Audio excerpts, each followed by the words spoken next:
Good morning, traders. Welcome back. It's TTP Live. And boy, are we in for a new market, maybe? As Google and AMD trigger a tech stock meltdown, possibly. We got to take a look to see what happens there. But of course, Google leading the downside action with last night's earnings. We'll dive deep into Google's report. We'll take a look at AMD. We'll see what's going on in the market because of these stocks. And of course, we got more. Disney out there coming in with, of course, some numbers. We'll talk a little bit about what's going on with Disney Plus. And it looks like to me like just a bit of a mixed market here as we've seen the overall market start to struggle a little bit and really look a little bit heavy. Of course, overall tech weighing us down a little bit here, but I'm still looking at potentially some upside in different areas. Let's talk about what's going on out there right now. You guys know where you're at. It's TTP Live. Let's get into this morning's playlist.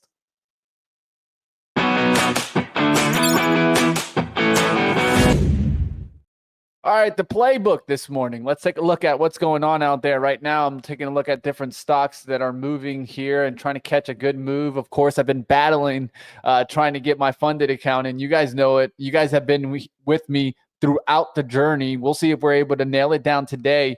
Looks like a couple of you guys are now coming in. Do me a favor. Hit the like button, hit the subscribe button. And like always, if you're out on X, just hit the retweet for me on this stream. It'll definitely help us continue to get more traders here and keep growing the show. You guys want to see more traders on here? Well, the number one way, help us continue growing. Hit that retweet, hit the like button. And like always, if you're on X, hit the stream and actually drop a comment. Drop me a stock that you guys are looking for. I'll make sure to talk about it and cover it. All right, let's get to the action. Of course, we got a lot to talk about today. Let's go first to the playbook. Take a look at what stock I'm calling to the upside. Let's take a look here.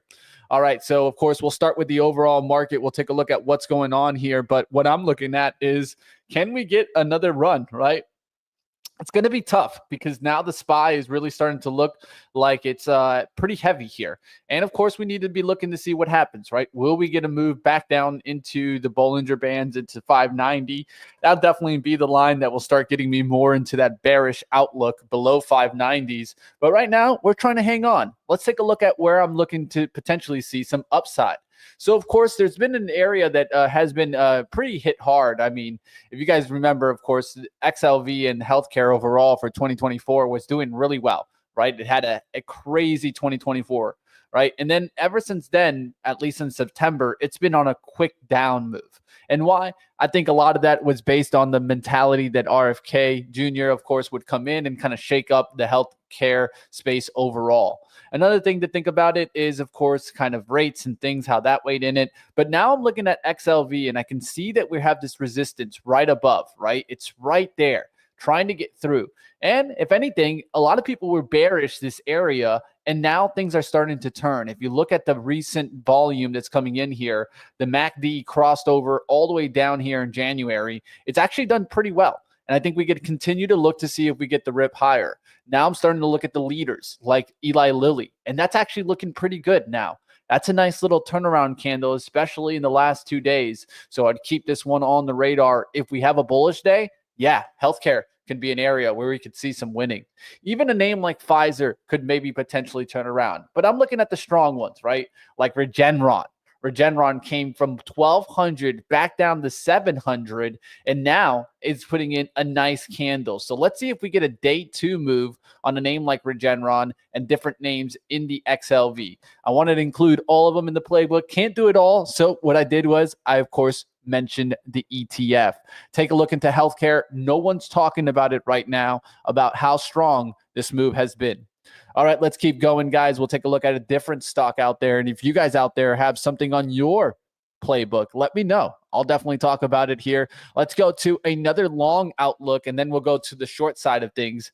Boeing, don't worry about Boeing because it looks like it could be crashing down today. Yesterday was able to take a small profit in this, not as much as I wanted to. I'll still look for the short side on Boeing.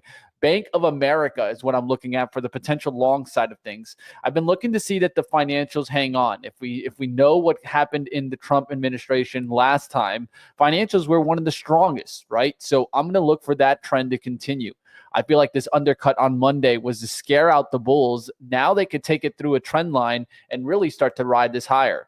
If you think about this on the weekly outlook, that trend line actually comes a little bit closer into play where it can kind of hold, right? As long as it's holding above, I feel like 45 right now, really, we're still looking good. So if we look at the daily chart here, we're starting to approach kind of the upside break. And I think this is actually a good outlook. You can see the MACD just cross underneath to catch some of those traders. Now let's see if we can break this trend line and go higher. So not a bad outlook there on Bank of America. We'll look to see if we start to push through that 47, especially right above. Looks pretty good for a nice little primetime move. What could tell us what happens here? Well, JPM, of course, the leader right now. JPM getting that nice little move higher, and I'm looking for this to continue higher. Another one you can look at is Morgan Stanley and Goldman Sachs. They've been doing really well, and I don't see it changing anytime soon. Even a Wells Fargo is looking good, and that tells me enough. Citi, the one that I hate, is still doing well also. So at the end of the day, these are looking good. And just to mention, regional banks also looking good, potentially to get above this kind of sideways consolidation space that we've been holding on to. All right, we'll see what happens in the KRE and different global banks. Let's go to now in the industrial outlook and take a look to see what happens with PACCAR today. I think it's very important to see what happens in farm and heavy construction. I've talked about Deere to the downside earlier in the week. Let's take a look at PACCAR to see what happens there. And of course, this is more of an outlook on what happens with potentially tariffs, as tariffs are on the sideline right now, but that's only for 1 month. And we'll see how long that really lasts, right? Maybe there's a deal that actually gets met before that 1 month is up, and then boom, it goes ahead and finishes. I think this is in a long triangle here that could resolve to the downside. It could also resolve to the upside.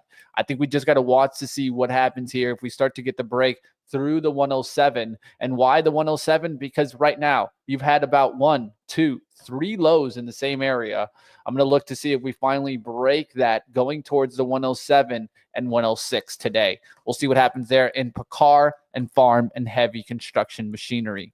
Of course, why could this get affected? I think there's 2 things. It's the tariffs and also the interest rates not coming down. If the interest rates are not going to come down, these companies will struggle because, of course, the farm and heavy construction machinery is really expensive. We're talking, way more than cars, right? And so with that being said, with interest rates higher, that's not going to help these names. That's probably going to hurt them. So definitely smash the like. We'll see what happens there in PACCAR. Let's get out of today's playbook. Let's go take a look at the Sunrise Report, where we take a look at what stocks are moving and why they're moving in the market. Let's go ahead. Let's do that and start things off in the playbook today. There's a lot to take a look at on the earnings front. If you guys caught an earnings report that caught your attention, let me know in the chat. What you guys think about Google? Did you guys catch AMD's little hint there that they gave you in their earnings report? We'll talk about it right now on the Sunrise Report.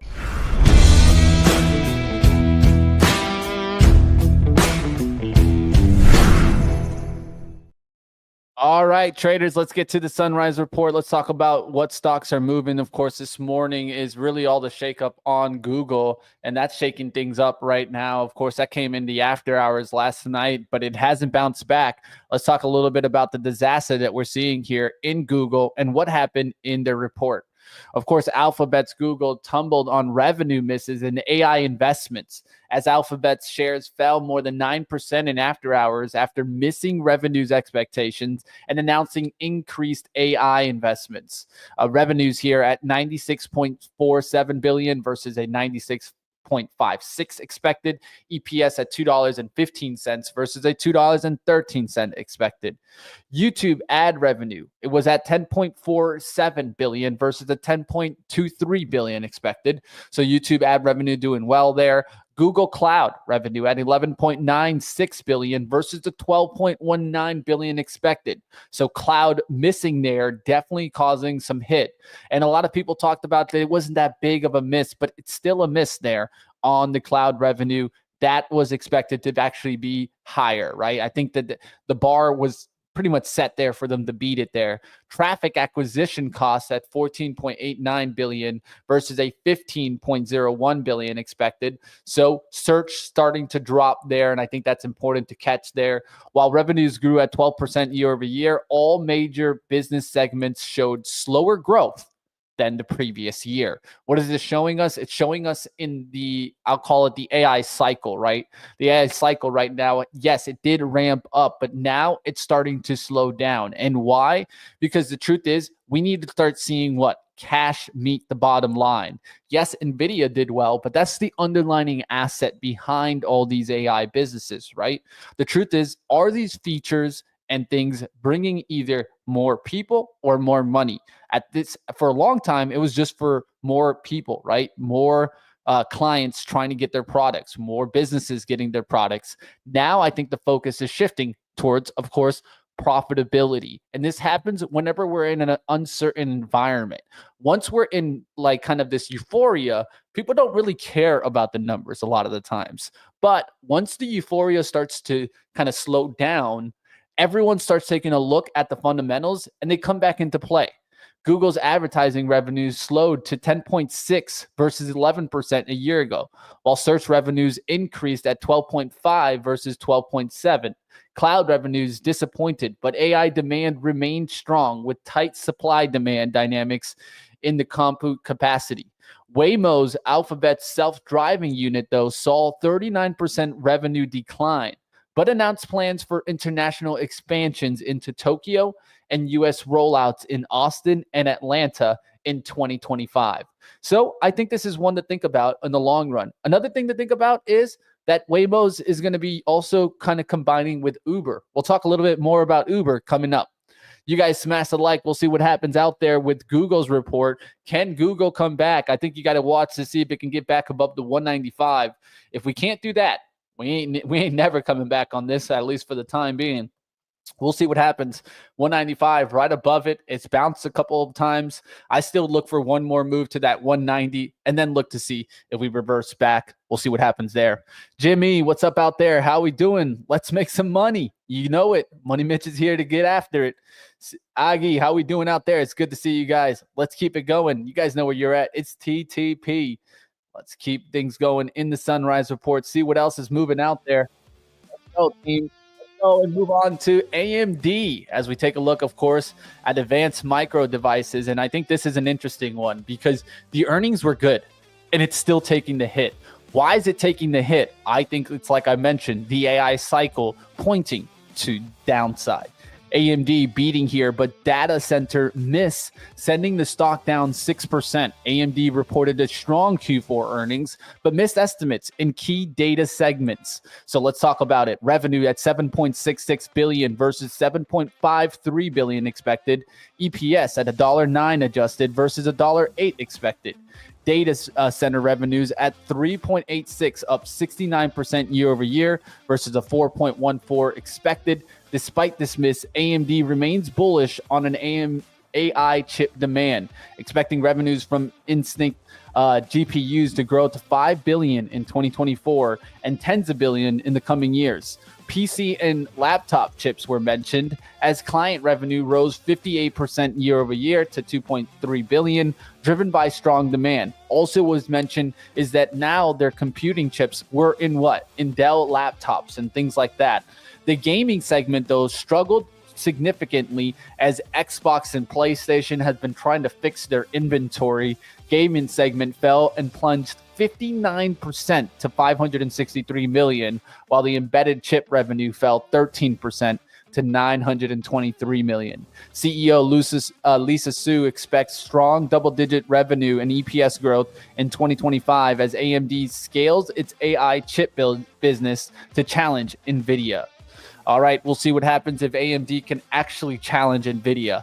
To tell you the truth, the daily chart tells me no. I know that a lot of people believe in AMD, and I was one of them, even in between this kind of little price consolidation. But at this point, the earnings are telling me no. And so I'm pointing away from AMD, and we'll see if it's able to turn its fortunes around. I mean, when you think about it, it's pretty much gone nowhere since 2022. We're back in 2021 prices. This is not looking good for AMD. And of course, you guys know AMD came from very low pricing. Right before the pandemic, it was only like a $36 stock. AMD is running into some trouble here. We'll see what happens. Let's move over to the House of Mouse and see what's going on there. And you guys have seen it. I've talked about how the selling area has been in the 120s, the buying area in the 90s. Well, Disney not doing much on this report, going up and right back down. Disney beat the expectations, but Disney Plus lost subscribers. Disney posted better than expected earnings, but reported a 1% decline in Disney Plus subscribers, impacting investors' sentiment, of course. Revenue at $24.69 billion versus the $24.62 billion expected. EPS at $1.76 adjusted versus $1.45 expected. Disney Plus subscribers, though, were down from 125.3 million, now at 124.6 million. Hulu subscribers, though, up at 53.6 million, up 3%. Despite the subscriber drop, Disney Plus increased the average rate, the ARPU by 4% to 7.99. But one thing that is important here is that the price hikes, I think, are affecting the subscriber. That was mentioned, right? That it helped it get some more kind of users money. But the problem there is that the price hike actually caused the subscriber numbers to drop. I think one thing that we need to be thinking about is what will they do with Fubo and how that can really push things. Now, the theme parks are another thing to think about, and that's where things are looking pretty good. Despite weather-related disruptions, there's $9.42 billion there and 3% year over year. So if I'm wondering where the money is going to come from, where things can keep pushing stronger, it's in the theme parks. And I'll tell you guys, I'm even thinking about going to Disney this month. So who knows? Maybe Disney can keep going and take some of Money Mitch's money. CEO Bob Iger highlighted strong box office results and projected double digits operating income growth for 2025. We'll see what happens. Final thoughts, of course. Tech earnings have had a mixed bag, with Alphabet and AMD missing key expectations, while Disney's results were solid but not perfect. The market's reaction are showing that how high is the bar for AI investments and cloud growth. Will these companies regain the momentum, or is this a sign of slowing down? Well, all things to think about. We'll see what happens here with the stocks. Let's go back to the overall market, see if we're starting to get a little bit of a lift. We are starting to slowly grind higher. Let's see what's going on in the dragon like Tesla. Tesla's one that I'm actually looking for short side continuation here. And the big reason, the tariffs, guys. At the end of the day, I think Tesla is looking more like a $300 stock than a $400 stock. Only one way to find out. Stay right here and watch me trade it. All right, guys, and look at this level for Tesla. It is looking prime time here, guys. Of course, you guys can see that level. I'm going to actually draw that to be red, and that's the big level to watch for the takedown. That's through the 373, back up through 412s. I think, yeah, you could ride higher. I think you got to always have two lines in the sand where you see the green and where you see the red. For me, that's above 412s and below 373 on the downside. And with that being said, GM is still on the radar for me. Yesterday it had a green day, but doesn't mean that it's not going to just do the takedown through the 47 and start to break the long-term trend line. And that's another thing that I'm thinking here. I think we've broken it already, and I'm just looking to see that continuation come into play. So you can see how we've broken it here on the weekly. We're just hanging out right on that. That could easily give up. And next thing you know, 45 and 40 come into play. We'll see what happens there in General Motors. Ford not looking good either. We'll see if Ford gets into single digits. Rivian's another one to maybe look for potential pullback. All right, guys, keep throwing up some stocks that you guys are checking out there. We'll catch some conversations. How are we doing out there, guys? I got to tell you guys at least about my bounce back yesterday. Of course, we talked about one stock here, Quantum Biopharma. It was QNTM, and I talked about how it was just, it's funny to see a type of name like that that combines the quantum and the biotechs. But the truth is, it did get a lift, right? So we'll talk a little bit more about that. We'll see what happens. I do see some questions in the chat. We'll get to checking out Palantir just coming up right now. But definitely something that I was able to bounce back yesterday. And how did I do it?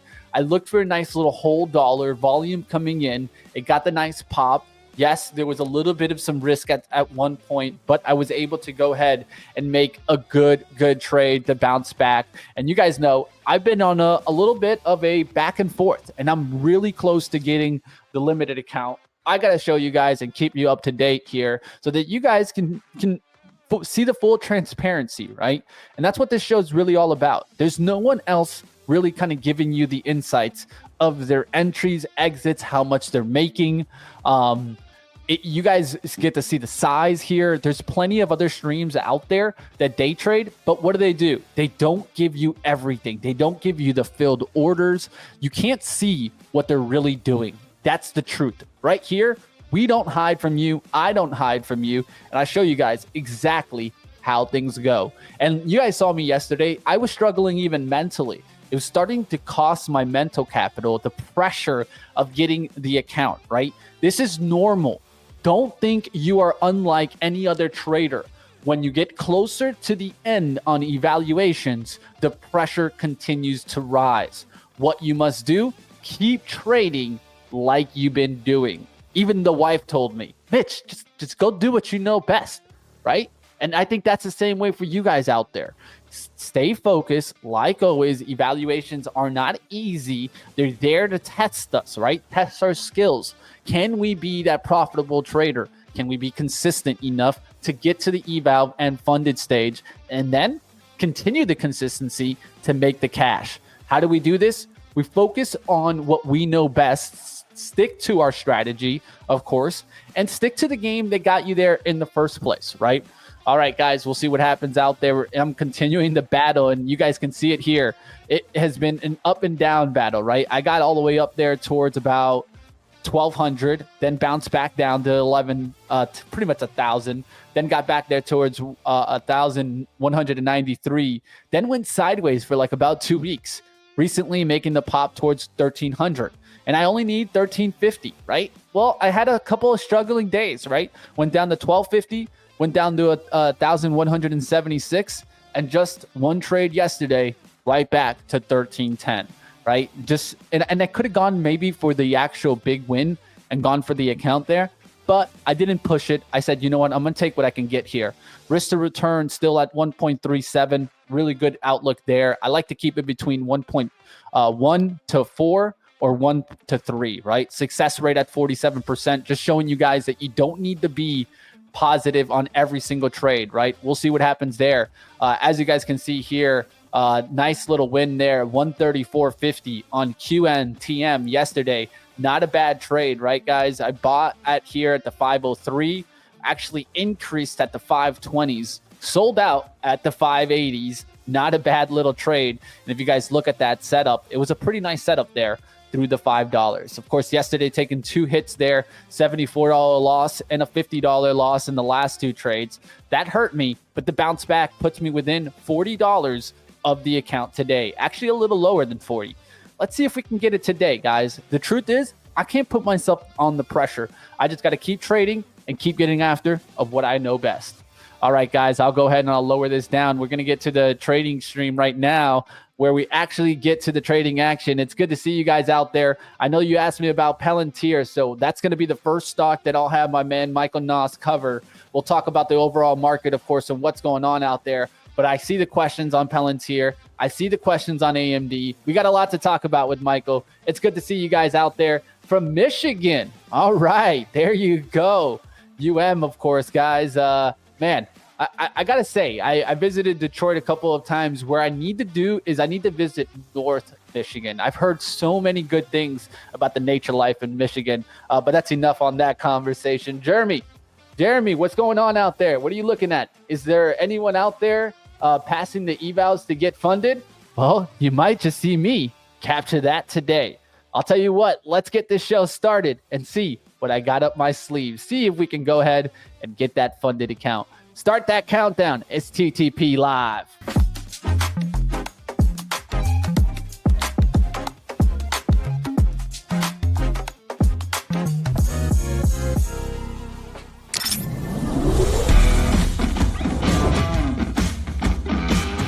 wants 200, baby. You ready to get back to the trading action? You aim, you shoot, and make money. It's going to be a great day. You guys know where you're at.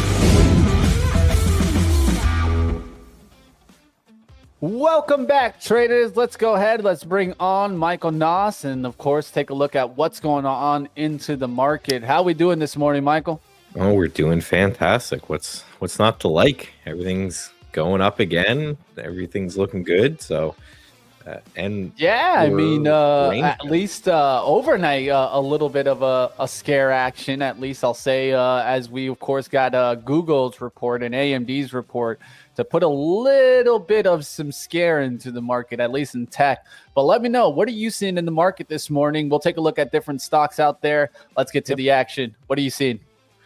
Yeah, so just right away, we are now inside this day and inside this day. So we got 2 inside days, just showing that we're consolidating here. And then we're also inside this giant, massive candle, right? So if you hear bulls getting a little bit too excited, bears getting a little bit too excited, just, take a step back, take a breath, right? We are inside a range. So I'm going to continue to play accordingly, that, that we are range bound.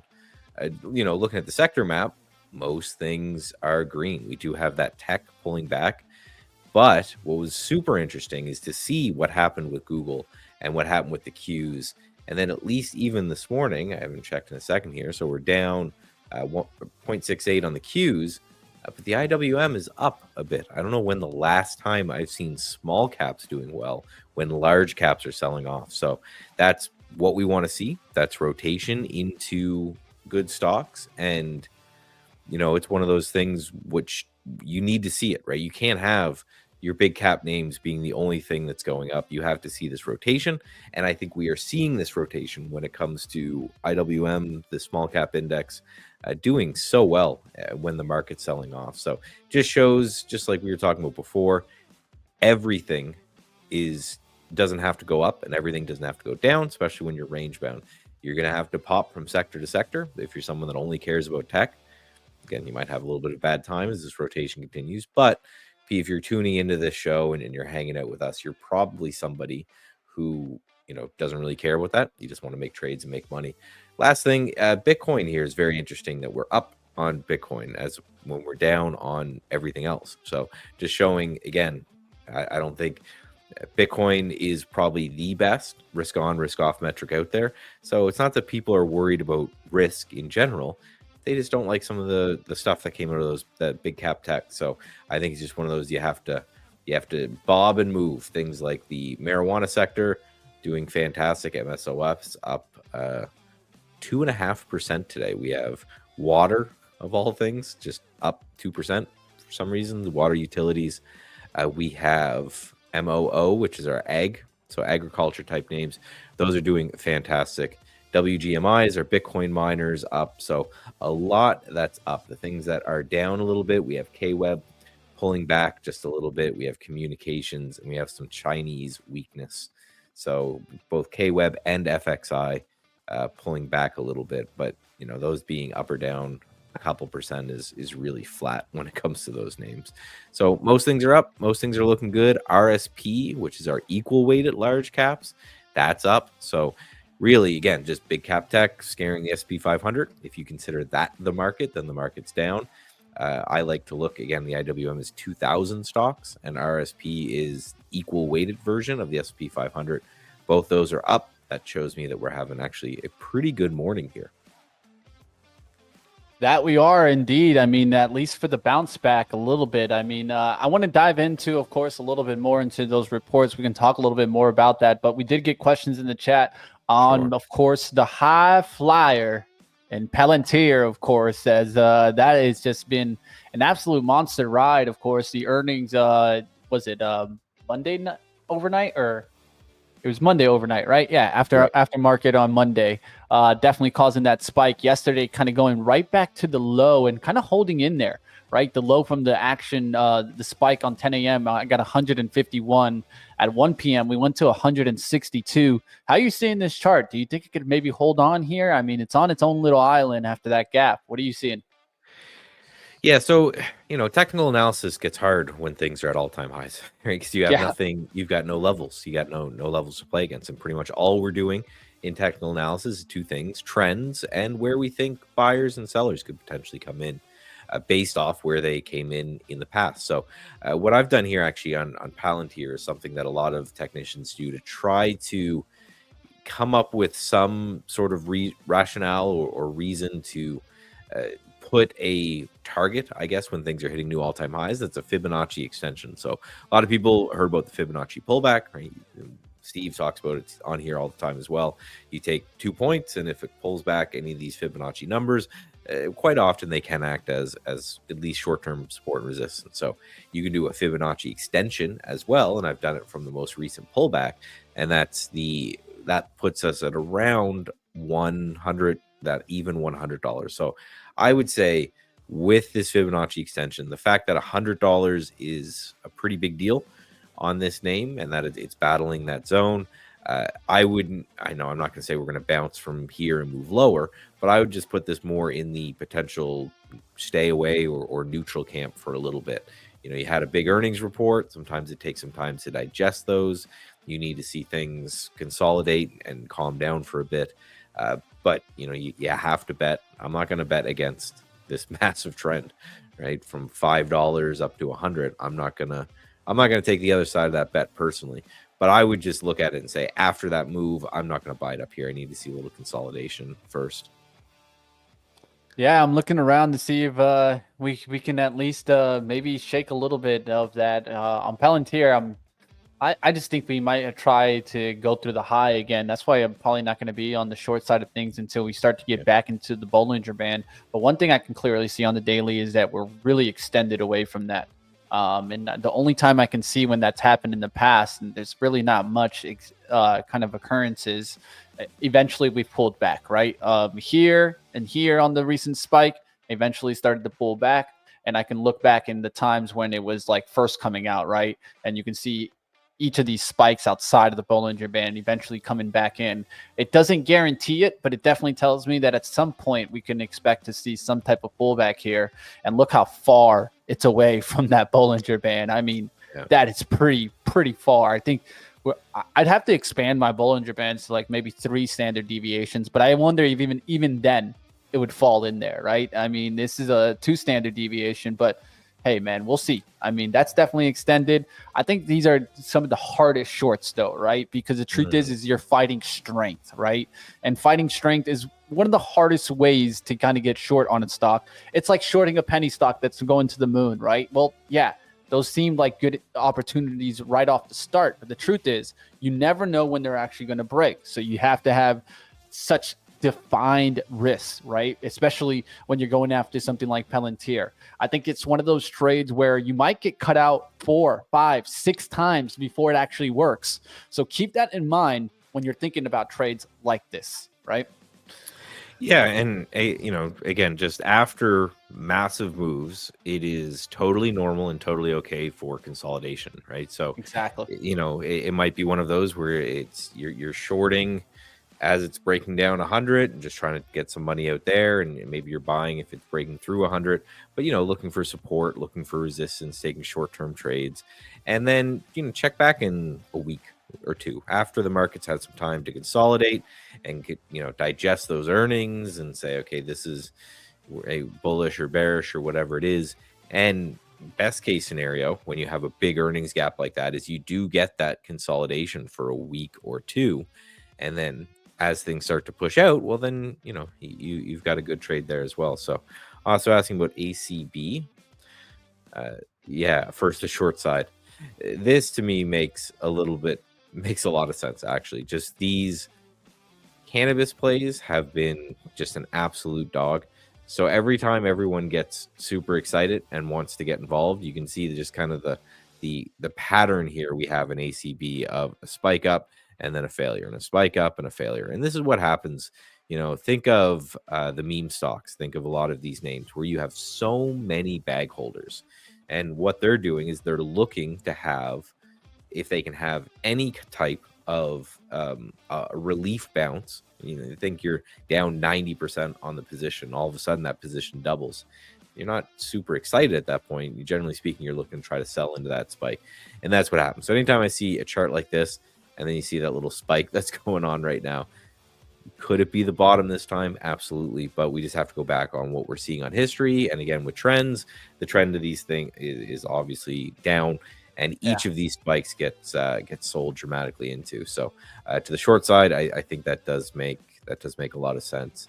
This is also bets on the administration, right? I mean, at the end of the day, what I'm seeing is you see MSOS. Trust me, I know enough cannabis Twitters out there that are looking to see what happens with the administration. Some are saying that he can use like the descheduling to kind of push for, federal kind of legalization. And if that would happen, these stocks would rip, right? The number one thing that's been holding back cannabis stocks is that majority of the good ones are on the OTC market. Yeah. And I think that that's the number one thing that's holding these back. I've always said this for cannabis. It's the moment when these start to get listed that I want to have a piece of, right? So, hey, if you're an early investor, maybe these are the areas that you're looking at. But to me, I'm still looking to hear that kind of start to get in the works, and then I'll be trying to grab them, maybe even on the OTC. But I have to wait till I start to actually hear that momentum start to come in, because that's when the institutional investors can step in, right? They can't step in the OTC markets. Yeah, and just to clarify, I guess, for people who don't know, is that if you are a large institutional trader, you're a hedge fund, you're something like that, you are, generally speaking, not allowed to even consider buying anything in the OTC, simply because of a lack of liquidity, a lack of the ability to get into and out of positions. So same with $5. $5 becomes a significant level for a couple of reasons. One is most brokers won't margin things very high under $5. So that becomes significant. And then also you have the same thing where you generally you'll have large institutions that just say, I'm not going to trade anything under $5, just because I'm not allowed, right? The investors are worried about the liquidity side of things. So I'm not allowed to take that trade. So yeah, if we start to see things start to move in that direction where we could potentially see a nice little pop up and out of the OTC, have them listed, have that kind of ban lifted, then maybe. But I just look at it from a psychological point of view. Is there's for a quick pop, you could definitely get that. But what are they? There's no insane news that I think that will come out that will change the underlying business fundamentals of these, right? The part of the problem with the cannabis sector is, they call it weed for a reason. It just grows everywhere, and it's super easy. So commoditizing something like that and really getting some good money out of it becomes really, really hard when anyone can you can't patent anything. You can't create like a moat around what it is that you do. All you can try to do is make slightly better or slightly cheaper in most cases than most people. So if I were to take a bet on the cannabis sector, I think I'd probably just grab the tobacco stocks. Philip Morris, is that one? PM? Look at my man say the Philip Morris with it. Can't blame you. I can't blame you. Now, the one thing that I will say is that there are some operators that are better than others. That I will say, right? Because they're more worried about what you're saying there. The cost, the margins, how much advertising do we really need, right? Now, I would say that also another thing that is holding it back is just regulatory kind of pressures, right? Because, like, let's say, for example, Trulieve. Trulieve is literally like everywhere in Florida already, right? And so they expanded to a point where I think they're even too big for the medical market right now in Florida. But what is their kind of idea? At some point, this will become completely legalized, and we have Florida because we're all around, right? And same thing with Pennsylvania. So I think what you need to also be thinking about is when this happens, though, I think you're going to see also, like you've mentioned, consolidation. Yeah, maybe Philip Morris comes in and starts to buy certain ones, right? So I think it's going to be a matter of distinguishing quality and the ones that just keep struggling. One thing that I would tell you is just look at the ones that can be profitable right now with regulation kind of holding them back, right? And if they can do that, well, then maybe once that pressure gets off, they can actually lift. All right, guys, we'll see what happens with the cannabis sector. I'll tell you what, it's like the psychedelic sector. I think we're all in wait and see, and we got to see what happens there, how that kind of plays out, right? Day trade with Tony in the house coming in, watching Google. All right. I didn't even know this was a thing. So he's mentioning GGLL, which is a 2x Google ETF. Didn't know that existed. So yeah, if you're looking for a little juice today on the old Google, that's a thing. Just make sure it's liquid enough. I haven't checked to see. It looks pretty liquid-ish. Hey, maybe the leverage is there. I think if you ever were in a time where you were searching for leveraged style stocks, the ETF is probably out there. You just got to look for it, right? Well, and what I wanted to say is too, when we were looking at a lot of these tech earnings, we saw some AMD craziness, we saw some Google craziness in the morning. When you get enough of this going on, unless you see AMD and Google really starting to kind of bifurcate or trade independently, this is again one of those instances like we talked about too, that the day that we had that gap down that got everyone scared, where I think you can just go to the sector. I think you can go to the index. I think you can probably trade the Qs, and I don't think that there's a world where Google is selling off and the Qs are ripping or vice versa. So you can do, if you want both leverage and liquidity, right? Your SQQQ is a good one to do. Same with your TQQQ, which is just your long and short NASDAQ ETFs. You could take a look at those as well. So there's a lot of place out there. These single stock ETFs are great. I just always want to preface, they're great for short-term trading. They will go down over time. It's just how they're built.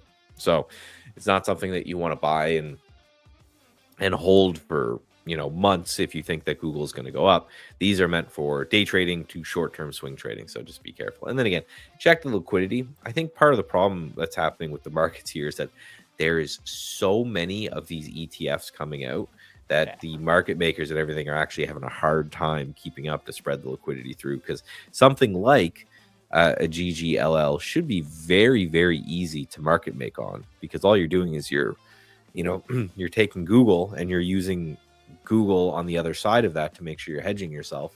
But yeah, I did see some times where there wasn't a lot of price action going on. So again, just be careful, right, when it comes to liquidity, but that's certainly a way to play it to get the 2x leverage. Yeah, we'll see what happens there. Day trade with Tony. It's good to see you in the chat, man. And we'll give you guys some insight. We'll be having more kind of funded traders joining us, right? I've been reaching out to some of them. Jorge will be here tomorrow, but we did get a question in the chat. Jeremy was asking more and more about the funded traders, right? And where you can kind of check out and learn from them. Well, how about just check out the playlist? I threw up the link there. I'll throw up the link one more time for you guys to click on that. If you guys just want to check some of these out, maybe you just hit the watch later, right? You can just click the 3 dots, save it to watch later so that you guys can see it. But we have tons and tons of funded trader interviews, and we do these so that you guys can learn from the recipe of success. Make sure that you don't make it a comparison game against yourself, right? Because that's not what these are for, guys.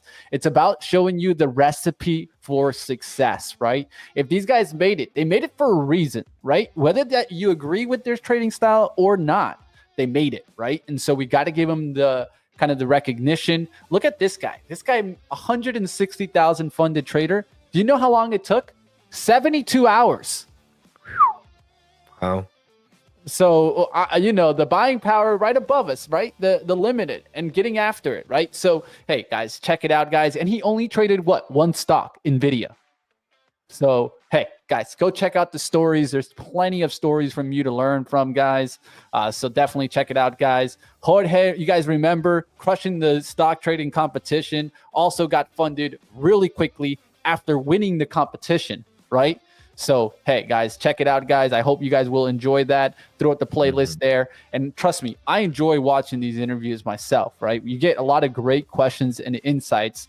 Tidbits, like I always tell you guys, add somebody's strength into your strategy. Learn from their weakness. Maybe it's your weakness too. Maybe they give you a little tip on how they got over the weakness and started to find the strengths. Like always, I always talk about habits in trading are really what we need to improve if we want to take that change in the level, right? Step it up another level, improve those habits, and you'll start to see some changing in the results.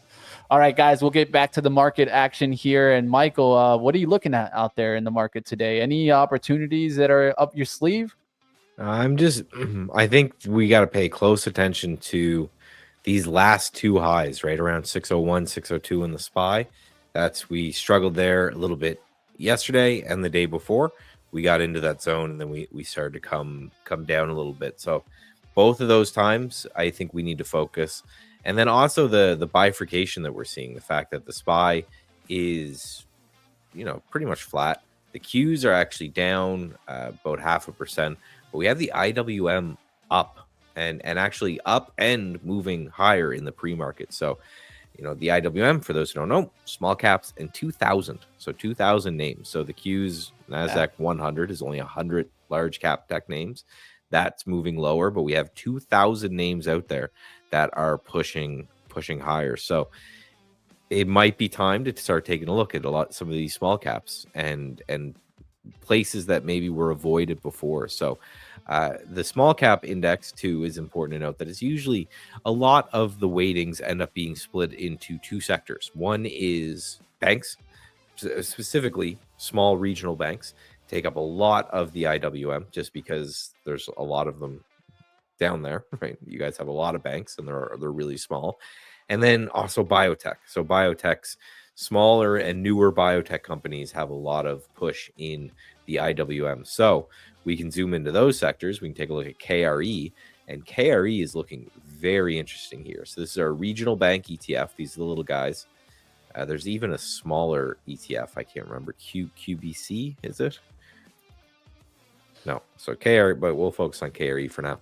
And what a nice tight consolidation. So we had a pretty big bounce off the lows here, and then we've just been consolidating sideways for a number of days. So this, not only from a day trading point of view, is going to be interesting to me. I'm just going to keep an eye on, 64.5, 65 bucks. But from a swing trading point of view, which is again my bread and butter, where I make most of my money on the swing trading side of things, just a nice simple breakout. Right? You don't have to get fancy with it. If we end up breaking out today, you pick up some KRE, your stop goes at the low of this base. That's kind of what I'm looking at there for KRE and how well that looks. And then when it comes to XBI, this is one of our biotech sectors. And then you can also use IBB. But, these have been consolidating sideways for some time. And XBI, I'm just looking at, there's a pretty defined level right overhead, around $93 to $94 a share. If we can get above that, that might kind of complete this rounded base right here. So we may actually end up having a little bit of a breakout here, which would be great. So I'm looking at XBI and I'm looking at IBB, those two, as well as just taking a look at the those small caps. Because the thing is with the trying to do the IWM is because it's 2,000 stocks. It's a very wide sector, right? Again, the SPY is mostly large cap tech at this point, and the QQQs is pretty much all large cap tech at this point. So when we start to see the IWM moving, we got to dig a little bit further under the hood and say, okay, what inside the IWM moving? And yeah, very, very weighted to regional banks, very, very weighted to biotech. So those are the things I'm going to be watching really, really closely. And I love this KRE chart, so I'd love to get involved if we can have a little bit of breakout in KRE. Been a nice trend ever since, remember in 2023 where we had all those banks going bankrupt, all the crypto banks, all the ones who didn't hedge themselves correctly. Then we've been slowly grinding up. So now we're back above even where those collapses happened on the ETF, which is wild because a lot of the names in this ETF completely disappeared, and then we're still doing okay. And then we have this nice little push up here where we have the sideways consolidation. So it just makes an easy place for to take a little bit of a shot. If you're right, maybe we get up to 66 or say 69. So that's about $5 a share. And then if you're wrong, you're risking about $2 a share. So that's 2.5 to 1 risk reward. I would take that, especially from the swing trading side of things, all day, every day. Yeah, on my radar today, I got Bank of America, part of the playbook, and looking to see what happens there. I did want to mention, guys, Super Microcomputers coming out with some news, breaking news coming in here, guys. Just hit the desk a little while ago here. closer to 9. It looks like Supermicro Computers announcing full production of NVIDIA's Blackwell rack scale solutions for NVIDIA's HGX B200. So pretty much offering the next generation air-cooled and liquid-cooled architecture for the Blackwell platform. This is a good and bad thing. I mean, I think it just gives them a good little headline with a big name, right? Starting to get them a nice little push again. And the stock has been in kind of sideways action, waiting to try to get any type of news, good or bad. In this case, good news, right? So I think that, yeah, you could look for it for maybe day trades today. I'm personally not trying to be, swing trading this, because I think it could be another disaster. Where you kind of get like that gap down move where next thing you know, it gaps down to like, $5-10. To me, that's too much risk to swing trade it, but day trade action, why not, right? And if you're going to day trade it, there is the leverage one that I saw just show up on the scanner, which is SMCX. So this one, there is. Yeah, two times the leverage, man. So there you guys see it. Nice little push there. I remember when this one did a split. This one was trading like at $3, and it did a crazy split, and it got a nice little jump. That was right here on the bottoming action. Did a 1 for 20 split. That's why it's trading at 38s, but it was trading like at $2 or $3 then. Let's see if it can maybe just fill the gap, right? I mean, if I looked at this just to make it simple for myself, maybe 44 coming into play today, that's still ways away. We're at 38, 33s, got a nice lift here. We'll see if this can kind of continue going. I personally probably won't be trading this one, but I want to mention it. Like always, guys, I like to bring the stocks, regardless if they're, stocks that I like or not. I mean, the move is there. Now the question is, do you guys want to get after it? What do you see on that chart or SMCI that maybe is a setup here on SMCI, and how do you feel overall about that one? Because I haven't asked you about that, Michael. No, and anytime the DOJ gets involved, I think that's a no-go from the swing standpoint. Yeah. Now, like with anything, you're just taking a large risk. If you're right, there's going to be way more juice in the name. However, you have that kind of issue where if everything's going well and things are pushing up and everything's great, and then the DOJ knocks on their door again, you're right, the thing gets cut in half. Again, I just think this is hilarious. This was added to the S&P 500 like at the very top, and then it just kind of collapsed. It's one of the only ones that I'd actually skipped the mid cap, so it went from being a small cap right to a large cap, and then into the S&P 500 before kind of falling apart. But it's a good example for, so again, this day trading strategy that I've been working on, where we're looking for things that are up big to fade back through VWAP, and then we're targeting the 2-day VWAP. We talk a little bit more about that as it goes. But what I've done today is I've actually separated my long list from my short list. So I've been kind of going through and building that list already. And I now have alerts set up for this indicator. So all I have to do now is wait for these alerts to come through. And this is kind of how I'm managing the list. So I looked at a bunch of gappers this morning, things with enough liquidity to day trade and enough movement that I think they'd be interested. So I added those in. But when something like SMCI comes up, and that's why we're kind of watching the market for this first hour, then we can, we can take a trade and say, okay, let's add that to the list. Therefore, it will if it gets alerted, then it will add it to the alert as well. So on the fly, I can add and remove things from this list, because the alerts, as opposed you have to put them on every single symbol, I can now point them to an entire list. So I'll let you guys know if and when anything gets alerted. I'm not even going to turn on the alerts, I think, for the first 10 minutes of the day. Just let everything chill out here for a second and then start to take some trades. All right, guys, right before the bell here, a bell hitting in right now. One trade that I'm looking at that could be a very simple trade is the defensive stocks today. I'm looking at RTX as one of my leading stocks there. Why? We all probably saw the news that was mentioned yesterday by Trump. I'm not even going to get into that. But the truth is, that might cause some defensive stocks to start moving, right? Big comments, of course, coming yesterday with Israel and President Trump.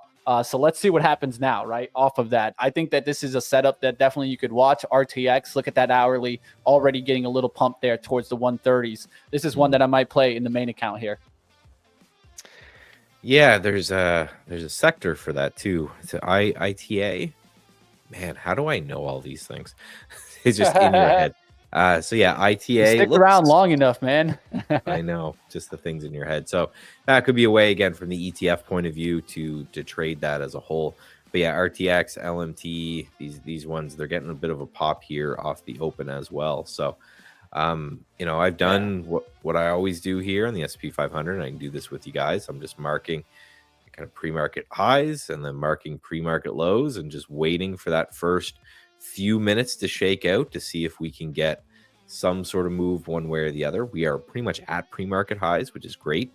So showing that any sort of sell-off that happened from Google overnight, that's kind of wiped out now. So now we just have to wait and see what happens here. So perfect example too with this SMCI about why I'm waiting for a candle close to get involved with these things to fade them is this thing undercut VWAP for just a second and then just started to rip again. So just part of the plan is just to kind of wait and see what happens. Take a look at the heat map here. WGMI is doing the best from the close, just showing, hey, it's one of those times, one of those days in which Bitcoin miners are doing fantastic. We actually have gold second, so we need to keep an eye on this as well. Start looking at gold miners. Home builders are doing well. And ITB, which is U.S. home construction. So a lot of home stuff going on here as the SPY starting to, at least for now, pull back from this prior high that you can see was a high in the overnight session and then in the high in this session as well. You can probably see it better with SP 500. This is just the CFD that tracks this. You can go through and look. Yeah, see we had a high back here. So we can take a look at this one. We had a high back here. So this 6,000 area, which would be roughly 600 on the SPY, that's going to be interesting. And then we're going to watch the lows. So, right, just again to remind everyone, we are inside this range and we are inside yesterday's range, which is inside the prior day's range, which is inside this massive range. So we are pretty much very much range bound and consolidation. So we need to make sure that we're trading as such until we get a move one way or the other. IWM, something I really want to look at, that's moving and continuing to push to highs. So I think that can be something we can focus on as well, this IWM, to see how these small caps are doing with my KRE, which again, I'm watching very closely to see if we get a break on this for a potential day trade, but more importantly, I think a potential swing trade on this guy. All right, guys, you guys remember I've been kind of leading towards gold becoming a trend and GLD now really taking off, guys. So yesterday, gold hitting an all-time high again with mentions, of course, that came from Trump. Gold at 17 now, GLD. We started looking at this at 16. AU was the leading indicator. And I'll give you guys that just so you can put it in the playbook, right? Write that one down, right? When you see AU start to lead, look for other ones start to take the move. Look how long that lead is too on AU. This is why I love AU. Like, it's a good swing trading vehicle type of stock, right? It probably isn't going to zero anytime soon. And you can see it on the chart. When it trends, it gets these like long trends, right? So at this point, all I got to do is just watch it hold that 9 EMA, and it keeps holding that right now. So a couple alerts came through here. I'm going to watch a little bit closely. So first one is this Mattel, M-A-T, not M-A-T. Yeah, Matt. So gapped up, right? We're looking again to fade from VWAP to VWAP here. So I'm just watching this one a little bit closely. Again, the idea here is pretty simple. We're shorting. If we can break and hold under the VWAP to kind of get the people who are caught on the other side. And then we're looking for the 2-day VWAP, which is 1865 right now. So that'd be a pretty big target and pretty good risk reward here, considering it's only, it's only about $1 to the stop loss. So that one I'm watching. That's too far. So yeah, this is one of those where we use our brains, because this one triggered, but I'm not going to take that. This W day fell apart right away, and then KTTA looks like this one might be selling off a little bit here as well. And then Uber tried to break, but it failed. So nothing yet. Again, I'm going to give these a couple minutes always to shake out, but just showing what's kind of coming through the list here. So SPY is turning around, looking like it's going right back to that prior area. So we'll keep an eye there as well. Looking around to see what's getting the move here. Seeing it right out the gates. Utilities leading there. So I'm just trying to run through that. Utilities healthcare. So I talked about XLV being a play today. It's getting a nice little push right now. It just went to the 147, bounced off of that, now to 147.60. I'm going to start taking a look at either playing the XLV or some of the names in that are doing well today. Amgen doing really well right out the gates, 290 to almost 300 on the move. So that tells me more and more the major ones are the ones that I'm looking at. Regeneron on the list today. So is Lilly. Regeneron just got above the 700, went a nice little dip to 700, now back to 715. Of course, this one's really hard to play with the spread, but XLV already getting higher there, guys. Now that's starting to push there. I like this. And why I like this is that there was so much worry about, of course, RFK Jr. and what would happen and things like that. But if you just look at the chart, it's a nice little consolidation there to see if maybe we get through that 147.78 area right above here. XLV, can it get that push? It's not a bad looking setup here. I think it needs, of course, a big push from the big boys. And I think that's what I'm watching today. Can the big boys take the lead? Mm-hmm. That's a big, I've got that highlighted here. That's a big zone here on healthcare. We have a pretty big move there. So yeah, it's the bigger the zone, right? I always say with support and resistance, if you got to squint, if you got to try to, really try to figure it out, is this support? Is it not? I think you're kind of missing the boat there. So this zone is pretty obvious. So that makes me really, really like that zone, just because it means that if I can see it, everyone else can see it. So it's something that could be played off of. So if that ends up breaking, then that ends up being just an interesting place to take a shot there. So right, again, trying to catch Eli Lilly. I just want to let you guys know, trying to catch it here. So I am probably going to take this Mattel right here to the short side if we end up breaking these lows, just because we had the signal. So the official entry would have just been down here. Tried to retake that VWAP. So far looking like we're failing here. So looking to take a little bit of a shot there on that. And then actually AMD just came through the, let's see what that looks like. No, so that's not what I'm looking for, right? I want a couple of candles below the VWAP just to kind of show that, okay, people are bearish, and then I'm looking for it to rip back through, right? It's basically taking the other side of people that do VWAP fade things. Another one that I took is this KTTA, just because it did the same thing as kind of Mattel here, where it broke the VWAP early after gapping up and then popped higher. The problem with this is because it did no volume yesterday and tons of volume today. You can see the 1 day and the 2 day VWAP are the same. So I can't use that 2 day VWAP as my target. So I'm just targeting a little bit above pre-market lows here. So this one will be a little bit of a scalp. So far that's working pretty well as I'm playing with those on my eval as I continue to build out this strategy. Q's strong, getting it back there. And Palantir with a nice little move back to 103, a nice scoop down right below the 100. So kind of the buy the dip mentality still playing in Palantir. Well, yeah, and we talked about this earlier, right? We have these highs over at 106. Those were the highs from the, put those in. Those are the highs from the after hours trading. Then we've got these lows right here at 97. This is kind of what I see happening in Palantir. Is one of these has to give way one way or the other. So we need to see that that move happen. So why? I'm trying to get into Lilly, but it's so hard, guys. The spread's so wide. I have to try to get like a ladder fill, essentially.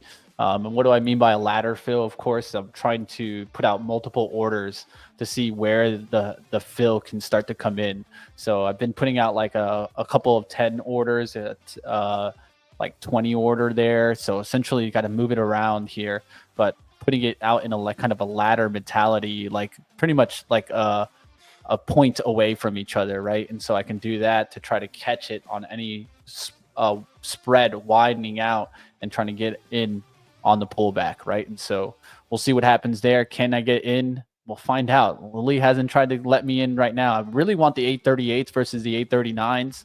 But the big thing for me, I see XLV, nice little move out the gates there. definitely starting to push there almost to the 148. Yeah, and XLV, it's important to know, I talked about IDB and these different names. So just so people knows the difference is that biotechs, usually you're talking about small guys, if you're talking about biotechs, because what happens, the life cycle of most biotechs is, you try to create something, you work very hard. As soon as the trials look promising, Eli Lilly or Pfizer or one of these big guys comes in and scoops you up. So when Mitch is talking about XLV, he's talking about the bigger guys. So these actual healthcare names, you'll see again, Eli Lilly and Pfizer and Moderna will move way more with something like XLV than they even will move with the biotech sector, just because, again, biotech generally represents these little guys, these little kind of little fart names. So again, it's just the way it goes. You move from XIB, and then you get eaten up by one of these guys. And this XLV is looking like it's trying to crack through the upper end of this range. So very, very interesting here. Just going through something else that came through the scanner is this Children's Place, PLCE, but no, that's... Yeah, the place. Looking for that to sell off, and that looks like it's rallying. So again, the idea here is I'm just fading gaps, and it's not going to be the glory move, right? The glory move is always trying to get something that gaps up and runs.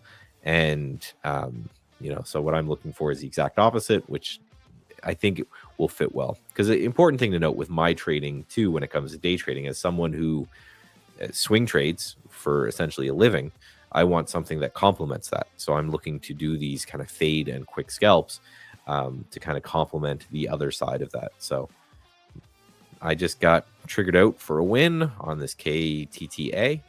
There you go. So there we go. Get that cash. I don't think Michael's had some of these before. Let's let him have some.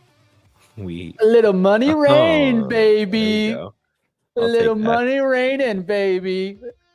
So, and I hope that's Michael right there, just sort of letting us get some money.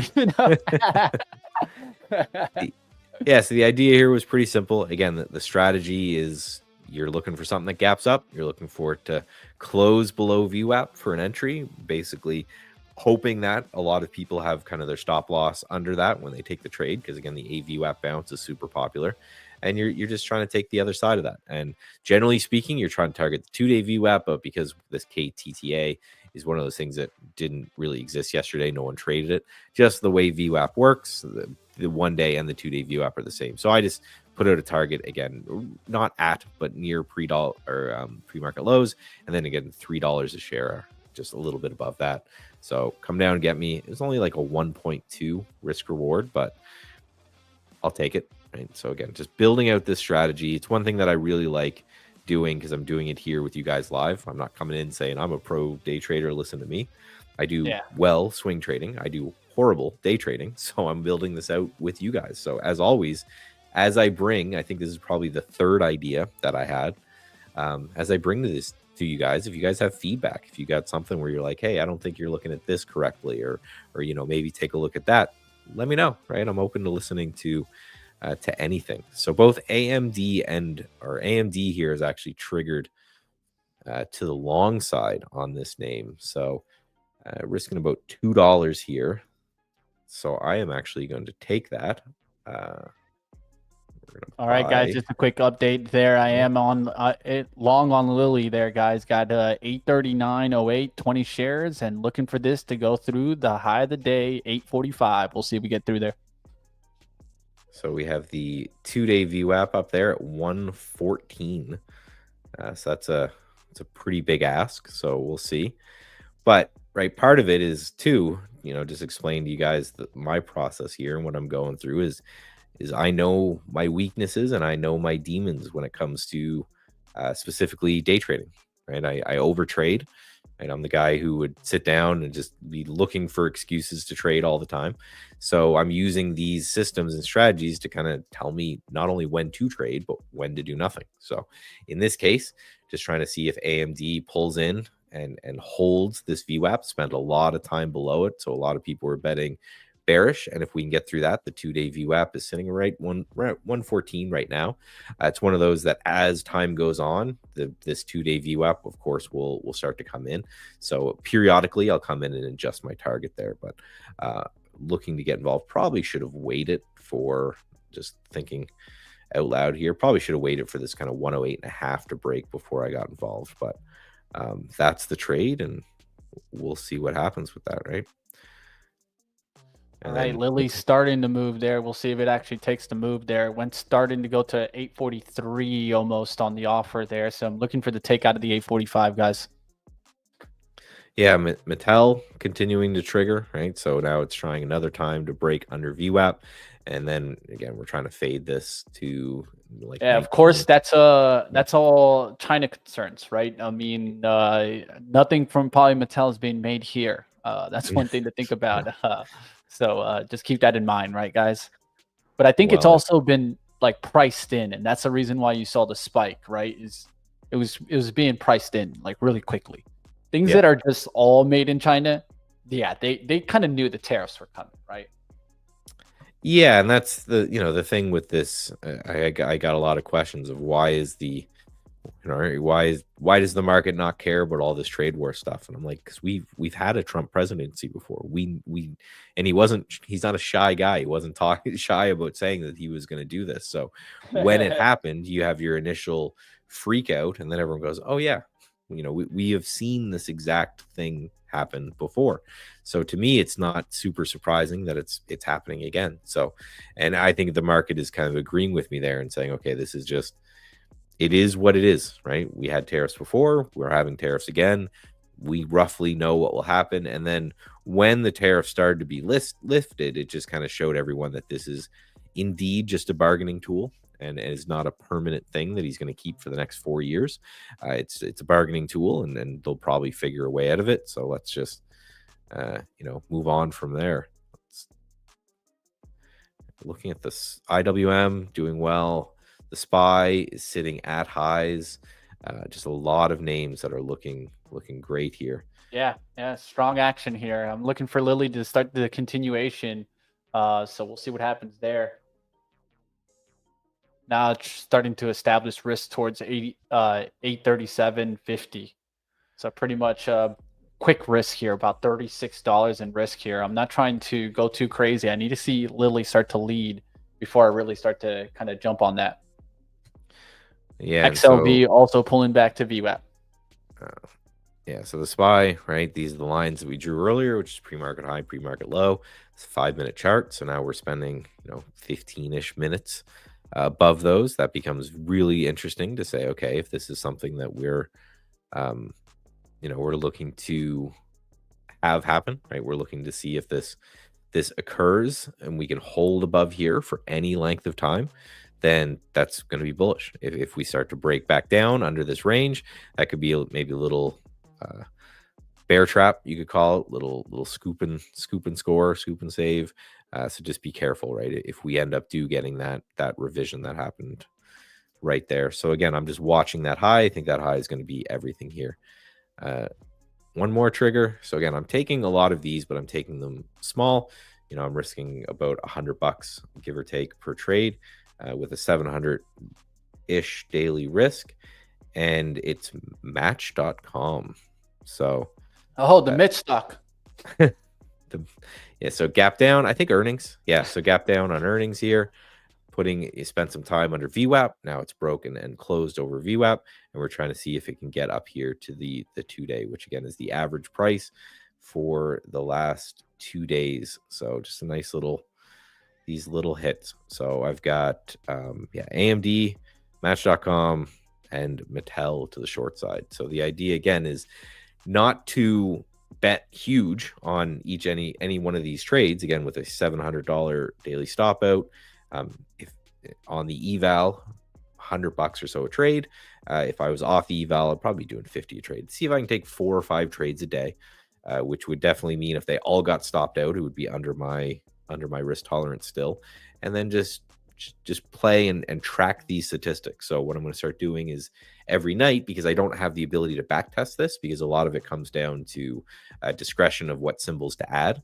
I'm going to what we call forward test it, which just means grab trader view and every night dump and tag the individual symbols in there and make notes and do all the good things that traders should do, and then just learn from it over time. And then eventually you can see how I've already started to systematize some of it. I'm just waiting for the alerts to come in.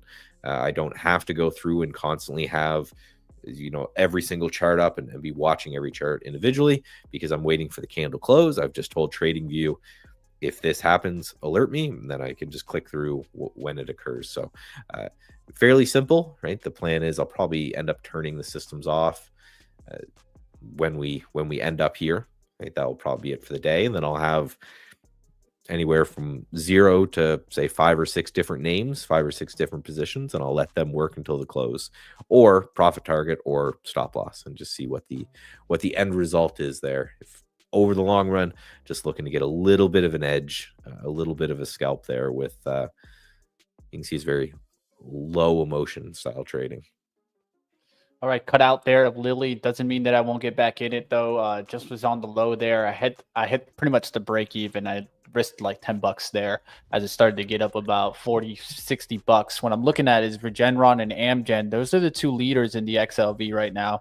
Looking for them to take the high there. Of course, Regeneron was one that I mentioned, but it's hard to trade, right? I'll just be honest. But I like the pattern because it's so beaten down. A nice strong day reversal, key reversal day yesterday where it looked like it was on a breakdown, and then ended up being a green candle, right? So not looking bad here, Regeneron. It's just hard. It's a $700 stock, right? So you got to know how to play this, guys.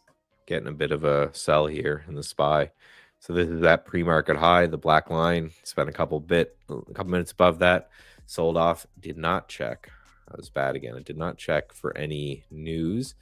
Oh, ISM services is happening at 10. So 8 minutes from now, we have a red event, right? So again, this Forex Factory, been using this website forever. We have yellow, orange, and red events. Yellow being little to no overall market impact. Usually, you still say, even though they classify these as yellow events, these Fed members, but we've all seen someone come out and say something they shouldn't and move the market. But these orange events can be market moving, essentially is what that means. So crude oil inventories at 10:30 can be market moving if it's a massive surprise one way or the other. And then we have ISM services PMI at 10. So at 9:45, so just 10 minutes ago, which may have actually caused that candle, we had final services PMI. Again, I don't know what most of these are, but ISM services, that's classified as red, so that means that's going to move the market most likely. And we're back into the range, so could be one of those markets playing around waiting for this event to occur one way or the other. Well, guys, yeah. I didn't want to interrupt there too much there, but Tesla, the dragon, I'm short on it, guys. I'm short on it. I started seeing that break. I've been seeing it weak all morning. Just rejected the VWAP. I got short on that. Looking to see if it can keep breaking down here through the low of the day, 383. I've talked about how Tesla, I see it as a $300 stock versus a $400 stock. Let's see if today's the day where it starts to let go. GM included, right? Of course, I went after that yesterday. That's dropping. But Tesla is one that moves a little faster. So I'm going to go with that right now. We'll see if it can break the low. A little faster than GM. Just a little, just a tad bit. Another right, one guys. that if you're crazy, you can do the TSLL if you really want to go wild, which is the double leveraged. But yeah, I don't think you need a lot of juice with Tesla. It's already a pretty crazy name. All right, there you guys have it. I'll just go ahead and put the break even right now, right? Because it's on the break it or bounce back to VWAP, right? It can bounce back, get me out. If it does, so be it. But if it just flushes here, I'll be green and also guaranteed to at least break even, right? So we'll see what happens here. Yeah, so 5 minutes till this ISM services PMI, which I guess is just, I've been reading about it. It's just the purchasing managers index is what PMI is. So just, I guess they survey people that buy stuff for their companies. So it's Yeah. one of those survey driven, which I don't really put as much weight into the survey driven numbers, because there was a comedian, I forget, I listened to the other day. He was telling a joke that there was some stat that came out that said, oh, 30% of Americans think the earth is flat. And his argument was, no, 30% of people with nothing better to do than answer surveys think the world is flat. So it just shows that, you put out a survey, they don't have to answer it. So the question is, what ends up happening? Who answers this and why? I watched an Odd Lots podcast, and they talked about how a lot of these surveys, they used to have like 60 to 70% participation in before, and now they have 0 or 10% in some cases. So just less impactful than they used to be, but it's going to move the market, and it's out in 3 to 4 minutes. So I just keep an eye out there. Something's going to shake up for sure. Yeah, stopped out of there in Tesla and back in, guys, at the top of the range here. Just looking to see if it can hold that little wick up above. I'm risking right above any price action on the recent action there. Let's see if it comes right back down. The key with Tesla is that I have to be willing to stop out a couple of times and then get back in it. That's the way I've nailed it before. And that's the way it is. It's like a dragon, man. It'll come and get you, and then all of a sudden drop faster than you know it. So just be careful out there, guys. You have to you got to call Elon, man. You got to call Elon, see if you can get him to do something for you. Pick up the phone, say, hey, it's just bad. Like this, right, man? It's tough. It's tough. It's a tough stock. It's one of those stocks where I think it makes sense to go either quick or slow. One of the two, right? Like either run to the cash really fast or take it really slow so that you can handle some of that volatility, right? That in-between trade, though, that's the one that usually gets you into a hurt, right? And at least I've seen it. And so, like, one of the things I always think about when I'm trading Tesla is, am I at the top of the chart shorting, or am I in the middle? If I'm in the middle, that's when I really get concerned on Tesla.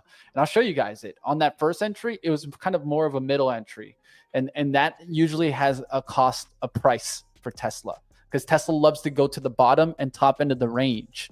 And with that being said, if you're in the middle, you might get chopped up a lot.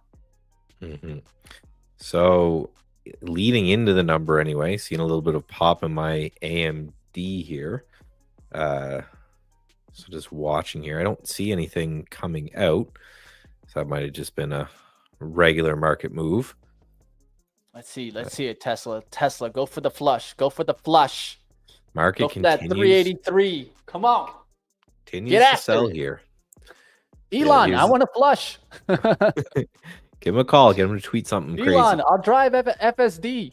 I'll trade FSD. Market continuing to sell here. We're squarely back into the middle of the range. So we just need something. We got 2 minutes until that number. I think that's going to be that's going to be the one thing right there. It was close. I was up like $80. I was thinking about just coming back and being up $20 there. I'm looking to see if we can get the flush. If it gets back to 385 50s, I wouldn't want to be in it anyways, because that's just asking for the 387s to come back. We'll see what happens here if we actually get the flush down. Yeah, we're selling down now and trying to dig in, but right back into the middle of the range. So again, it's like we talked about. If we go, here's a 30-minute chart. So this is the last number of days. We're inside this range on the 30-minute chart, which is, again, just last AMD few days. Recovering, guys. Just a heads up. And then we have our daily chart. We're also inside of the middle of a range. So again, very, very range bound. So I still have AMD, which is doing well. I have my Match.com, which is doing well, and then I have Mattel, which I'm down on. So again, just playing the system. So we've got one out, right, confirmed winner, and then just a couple trades that are kind of messing around. So be interesting. It's I'll owe Kenny a couple drinks if he ends up being the one that makes me pass these evals. There's the ISM number, and there's the market popping. Yeah, there's the Tesla pop there, guys. She's savage. So trying to at least hit the today's high, backed off a little bit, right? You see this a lot with the numbers, right? You're up, you're down, you're up, you're down. You just got to wait You got to wait for something there to occur, and nothing yet. So I don't think these on are. the lows that is important to watch. Google. So ISM came, I don't know what these numbers mean, but 52.8 versus 54.2. So lower than expected. But again, it's one of those. Is that good because it means the Fed will raise, or if it's bad because right? So is good news good, or is good news bad? What is what does any of this kind of mean either way? So I am just watching here. We're again in the high end of the range, but now we are inside today's range, which is inside yesterday's range, which is inside the prior day's range, which is inside the last month's range. So very, very much a scalper's paradise right here.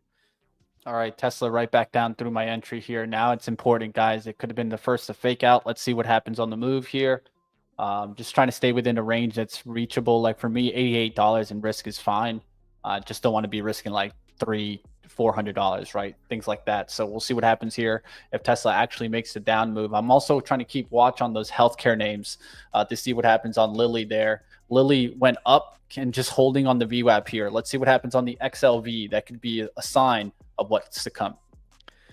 Yeah, let's pop over to the heat map, see what's going on. 11 o'clock, good time to half hour in, look at the heat map. More green than red. Obviously what we want to see. Taking a look, GDX, and I also saw IBB and XBI on the list, so showing that those healthcare names and the biotech names are perking up. I don't know if that's response to the whole RFK thing that happened yesterday, but looking good on both of those. The things that are down, we have psychedelic sectors, and we have China, but everything, like the lowest thing that is down 2%, and that's actually an interest rate hedge, showing that people are thinking lower interest rates are in our future. Everything else is, when it's down, even though it's red, it's pretty much flat. So overall, a bullish market. That's why it's important to look at something like this as opposed to the SPY, which is down on the day. That we're seeing that most sectors are actually holding on okay. So this is very much a big tech bad, everything else okay, doing all right. All right, guys, now break even on the trade here and looking to add through the 384s if Tesla breaks down. So that was another VWAP rejection there. And now we've had the rule of 4 come into play. Complete bear flag here on Tesla. I'll make it bigger so that we can really see that bear flag here. And you can also see what? The MACD trying to show me a crossover, right? So there it is, guys. Just got triggered on the ad. Now I'm up about 150, looking for the flush down here. What I'm going to do is I'm going to actually cancel the stop loss there to just stop showing my hand for a second here. Look for the flush down through the 383 here, and then I can take half of it off there. SPY, a new low of day here. All right, looking for the 383 hit there. There it is. Boom. Just took off half there, guys. Nice hit there on Tesla. Let's go. Let's go. Elon, I'm coming after you. Yeah, the SPY is kind of really flushing here. I wonder how the Twitter algo will do if I start putting out like short Elon. Oh yeah, you put short Tesla, you get blacklisted real quick. Dude, sure. I used to get blacklisted all the time for doing that crap. So buy down fast there, guys, fast. Yeah, so this is pretty classic, right? We break pre-market high, we suck in the bulls, and now we're inching our way to pre-market lows, which are right down here. So the question is, do we break pre-market lows and then rip, or do we just end up somewhere in the middle here? But looks like this was the big move today, is the kind of fake out. Let's go. And we had that fake out move, got everyone involved, and then now we're kind of moving in the other side, in the other direction. So I'm watching these pre-market lows, see if we get there. What happens there? Do we end up just doing the same thing, where we just keep going back and forth, or is it one of those that we're just going to kind of meander on in the middle while people try to figure things out? All right, guys, I'm trying to go after another one that's on the playbook. It's a VWAP rejection play, just very similar style here.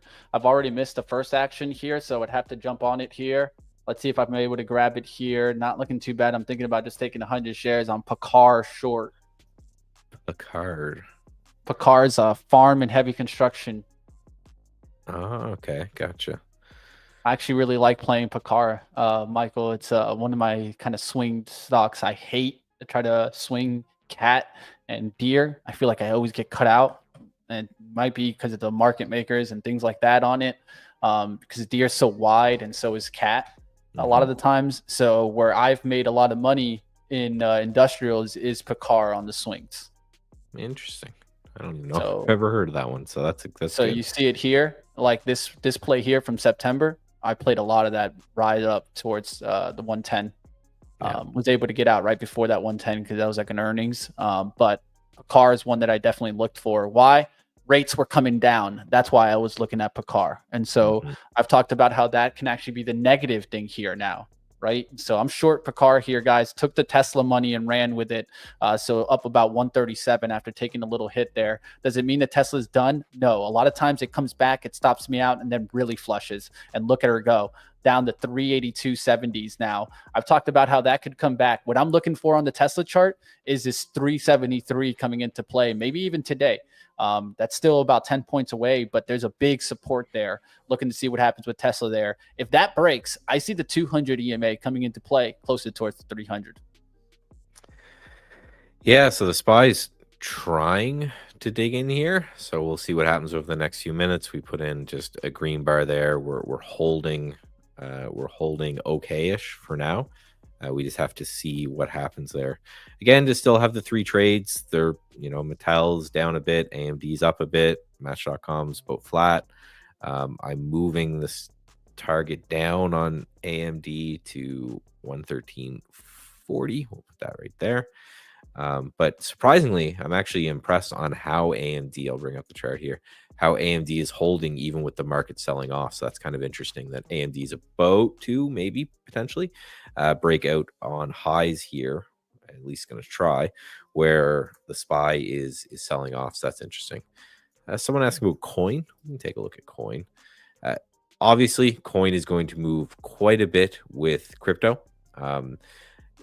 As a whole, so it's kind of cool that you can now trade things like MicroStrategy, and you can trade names like that, and they're going to move with Bitcoin, and then you can trade things like Coin and I think Robinhood that move with crypto as a whole, right? Because these Coinbase is going to do well.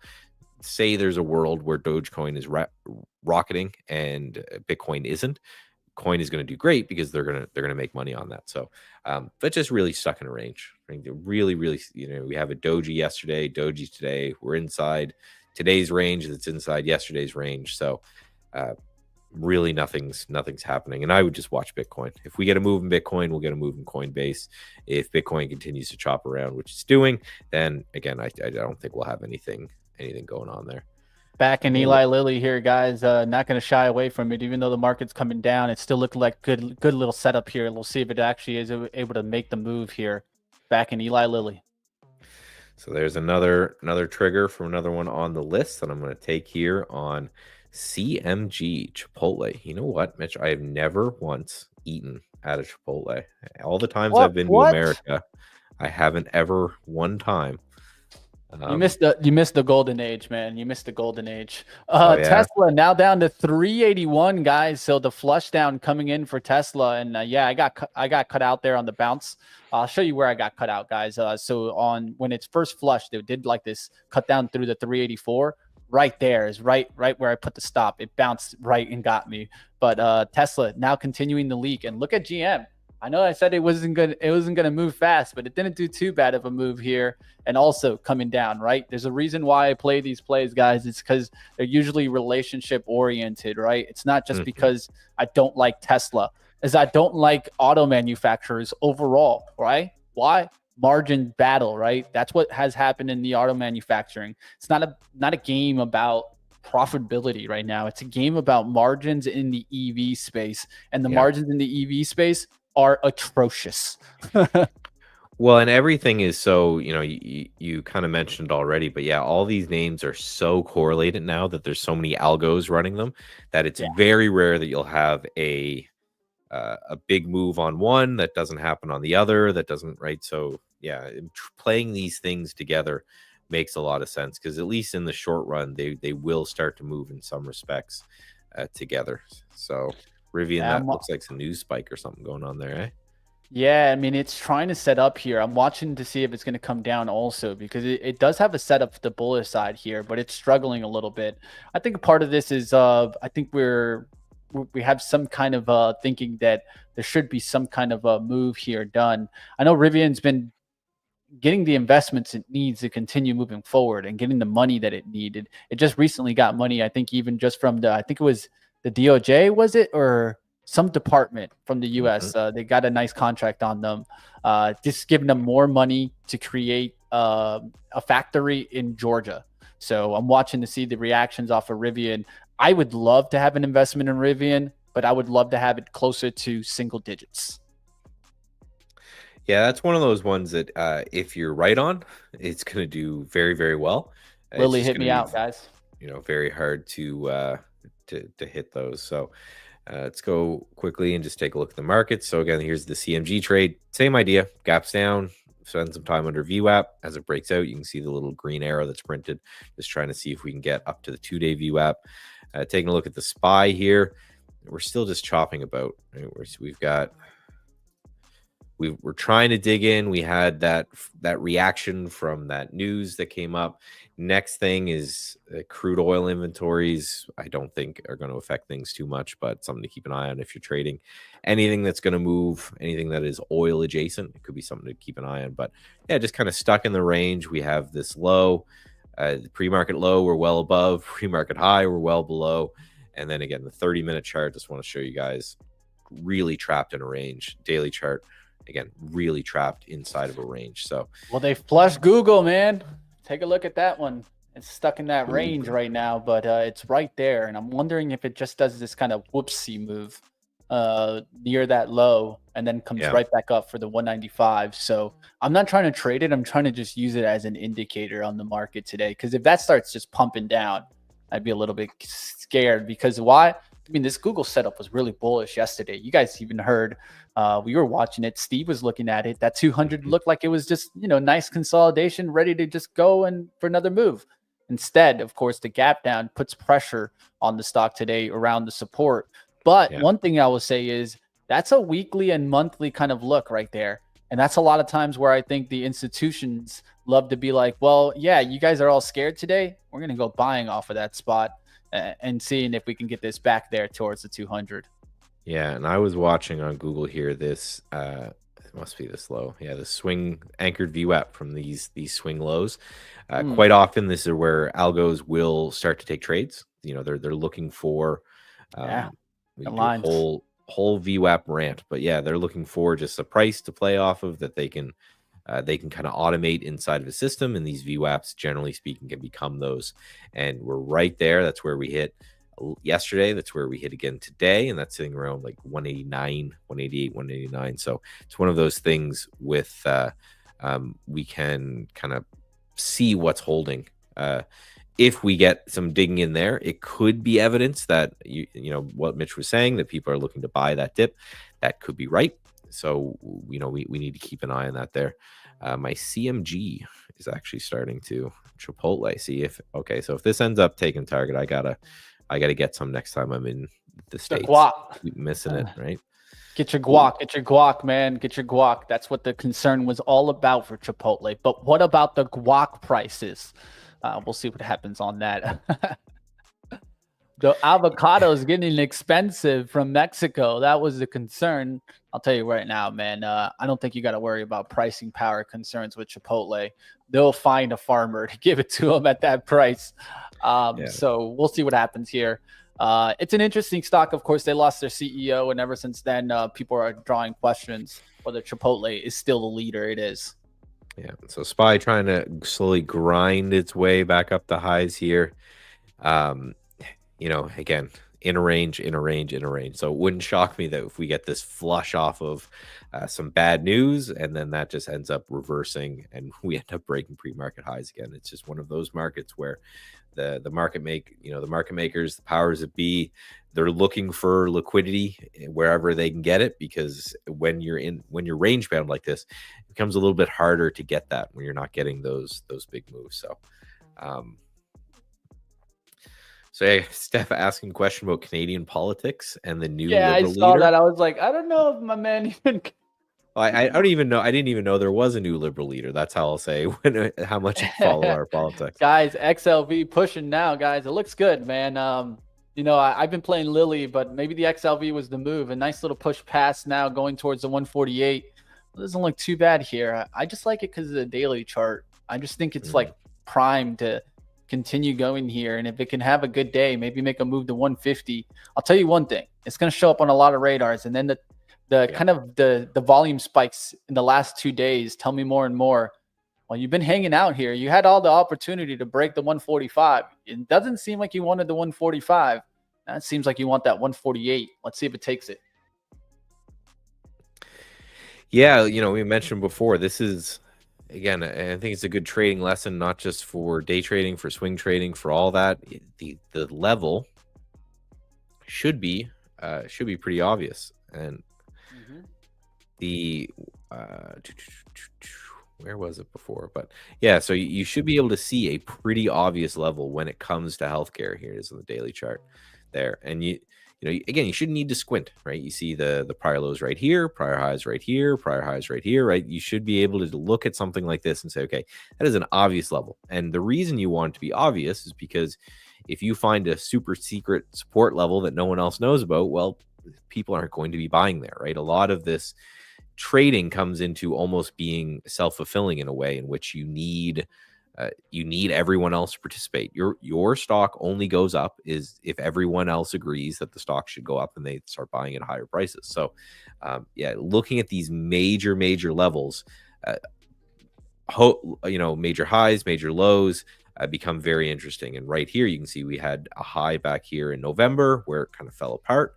And then it was a low in the early November where we had a nice bounce. So a very important level here, kind of 147, 148 here on XLV. So if this ends up getting going, could be a pretty interesting move here. So yeah, XLV, nice breakout. I'm kind of talking myself into maybe buying some in my swing or longer term account here. Yeah, I just think there was so much concern about, oh no, but he's going to come in and shake things up. Well, what if it's just not as severe as people are thinking, right? I mean, well, and that's my thought. So, I mentioned yesterday how I'm irresponsibly long China. Like I need to keep my voice down because my wife's home. She doesn't. If she'd tell you how much of our money is tied up in Chinese equities, she might lose it on me. But and that's kind of my same idea is that I love it. I love to hear that, dude. Love to hear it. I'll tell you that much, at least as someone that was preaching China all throughout December. You're doing good, my friend. Yeah, and the idea is sometimes you buy the thing that people hate the most, and if you assume that all the bad news is priced in. So with China, my idea is that the chart looks great, right? I'm a technician. That's going to be primary my move, but I'm just looking at it and saying they have to have priced in like the end of the world for China, 4-year-long trade wars and back and forth and all this craziness. So I'm not saying what if the news is good. That's not what I'm betting on. I'm just saying what if the news isn't as horrible as people think, right? If all of a sudden instead of a 10% tariff, if it's an 8% tariff, well, that kind of setup is very interesting. So it's the same kind of thing that you were mentioning, that if you have a sector that everybody hates and you just think that the news won't be as bad, and that's what was happening there with XLV, is everyone was saying, okay, RFK is going to come in and shut down Eli Lilly and all these different companies. But what if he just comes in and makes a couple small changes, or even just a couple big changes, but nothing earth shattering? Well, we've already priced in the worst case scenario. So if the worst case scenario doesn't happen, then that's something that we could be interested in potentially making a move on. So that's kind of the synopsis there of just, look at the sentiment out there. If the sentiment is awful, but the chart's not agreeing, then you have to take a trade. And same with, right, the sentiment in something like AMC is always amazing, but the thing continues to hit new low after new low, then that could be an interesting short. Not that I'm brave enough to short AMC, but yeah, so look at the sentiment out there. It's a bit discretionary because you're just kind of reading people on the internet and trying to guess vibes, which can be hard. But look at the sentiment, look at the chart, look at when they don't align. There's a great trader, Jason Shapiro, who's a market wizard. And that's all he does. He does it with the commitment to trader data on futures. That's his whole premise is I'm going to wait till everybody is long and then I'm going to look for the chart to look like it's going to go down, and I'm going to take a short. I'm going to wait for everyone to short, and I'm going to look like the chart starts going up. I'm going to take a long, and he does very, very well with that very basic premise. Yeah, just a psychology strategy essentially. And Yep. I think that in day trading, the psychology strategies are sometimes the best. Mm-hmm. I think in swing trading, I lean more and more on technicals than I do in the day trading.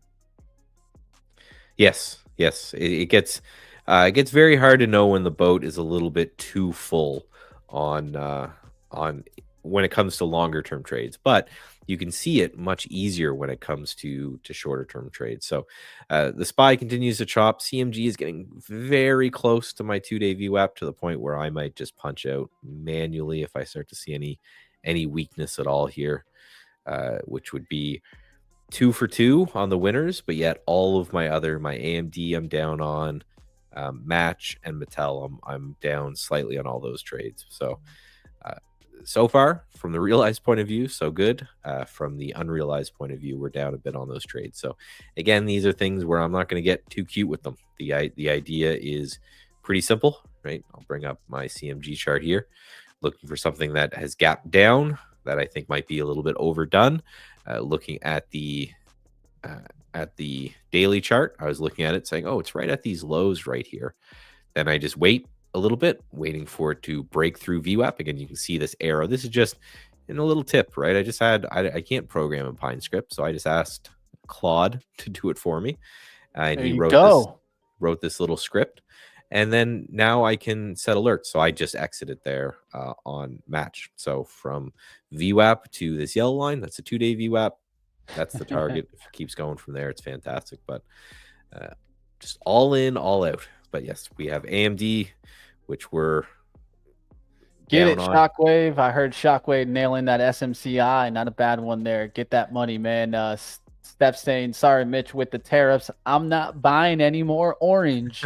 I'm keeping my maple syrup. Oh, well, I was thinking about that. I was like, well, we can just get it from Vermont, but we won't tell you guys that. Oh no, our stuff is just so much better for some. No, better than Vermont? Oh no, you're gonna get some Vermont guys getting loud in here. That's all they got in Vermont, bro. I'm long Regeneron, guys, for the first time ever. I'll tell you guys right now. I've never been long it before. I'm long it right now.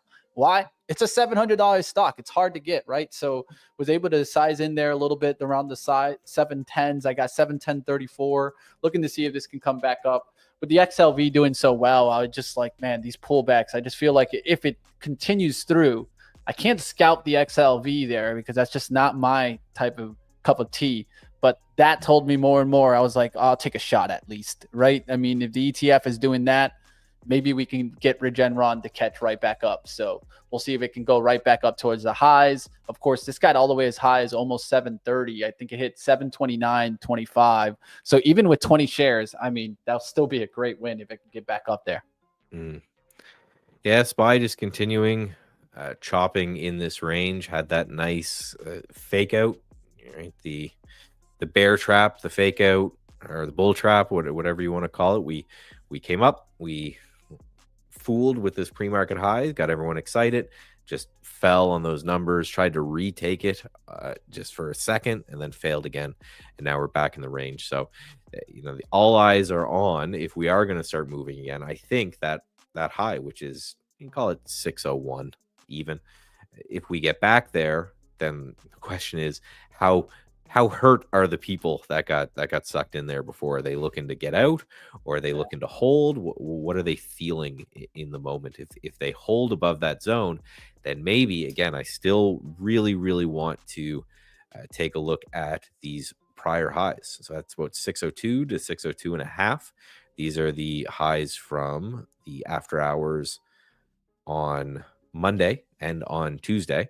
Right, so we had that, remember that crazy gap down that everyone thought the world was coming to an end, and you can see world didn't come to an end, and we have these highs sitting right here. So we need to, we need to see what happens if we get back up there.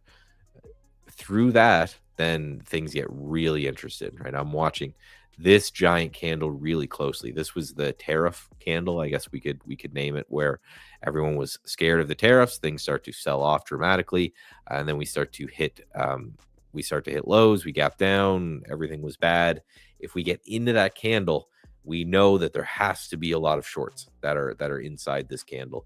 So as those shorts start to lose money and start to cover positions, I think that's a super interesting trade, because through that, we're all-time highs again. And then we're all-time highs. We know that every bear and every short on planet Earth is having a bad day, and everyone who is long is having a great one. So I love all-time highs, right? There's been a lot of studies done. You just buy things when they hit all-time highs, you put a trailing stop on them, you walk away, you generally outperform the market. So I'm watching, but a lot of ifs you notice in that statement, right? So if we break today's high, and then if we break this one here, so we've got some movement to go, and we may need to look over here to see if there's anything that could shake us up.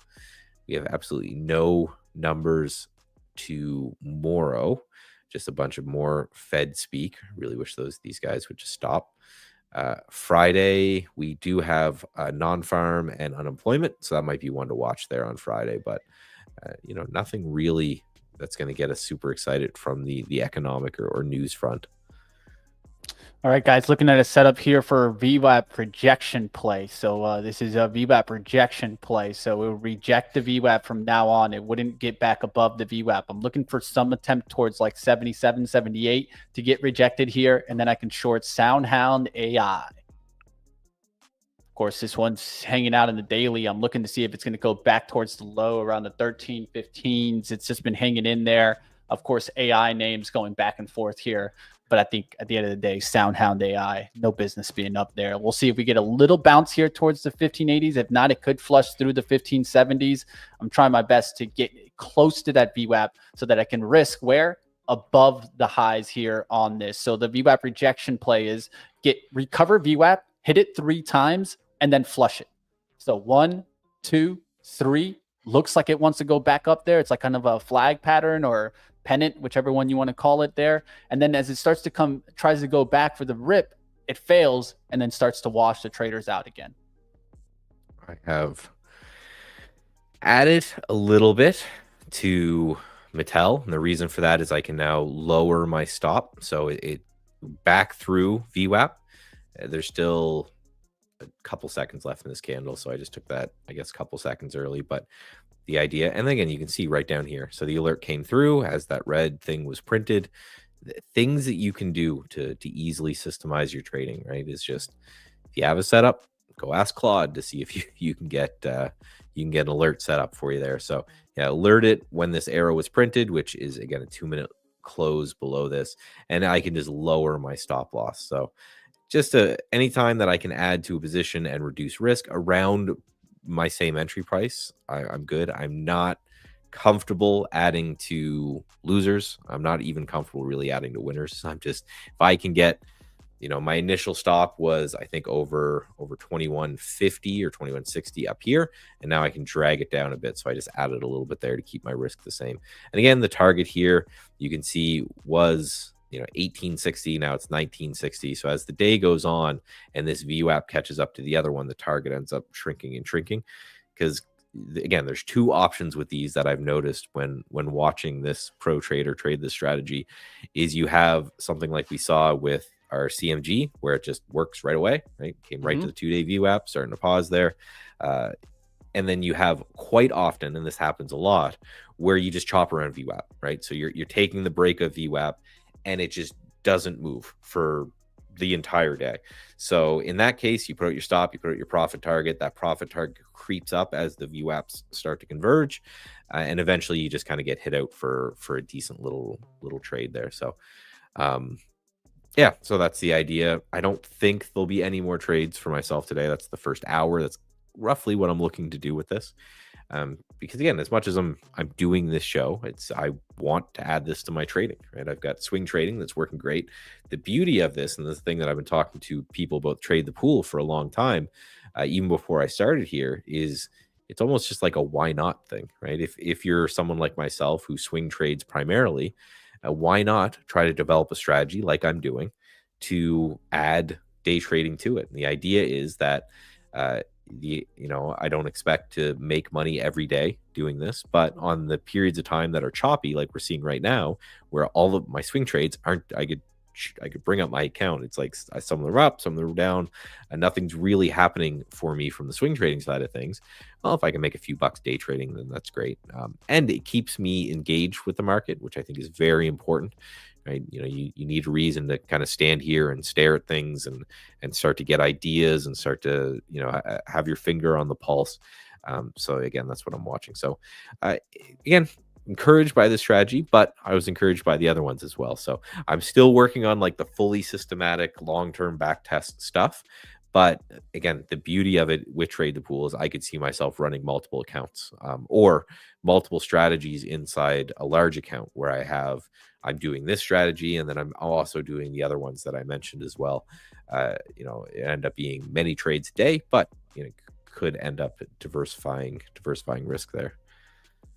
All right, guys, big important look here, guys. I'm going for the Sound Hound. The Sound Hound. I'm in it there, guys. About 100 shares short on the mini account, of course. So this is one that I only need $40, guys. $40. But what did I do here? I didn't even go to my normal sizing, guys. I'm really low sizing here for a reason, right? It's because I need to see something work, right? One of the things that's been going on in this account is that I've been kind of like pushing and trying to maybe jump the size really quick to maybe get the 20 cents and call it a day. Well, I'm looking for more. I'm just going to look for the 100 shares and try to get the 40 cents and see what happens. What does this do? It allows my risk to only be about $10 here versus what can easily happen if I start to size up too quickly here and get caught on any bounce. Instead of trying to jump and just be like, this is it, I'm just going to see if this is it, right? Let the stock do the work here.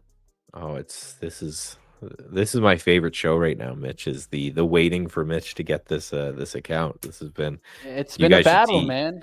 It's been a battle. Even in our company little WhatsApp there after the show's closed, me and Mitch are talking back on how close he's getting. So it's going to be cool. Yeah. And just trying to be smart with it, right? Like even yesterday, I even felt the risk aversion start, right? And the emotions start to play in.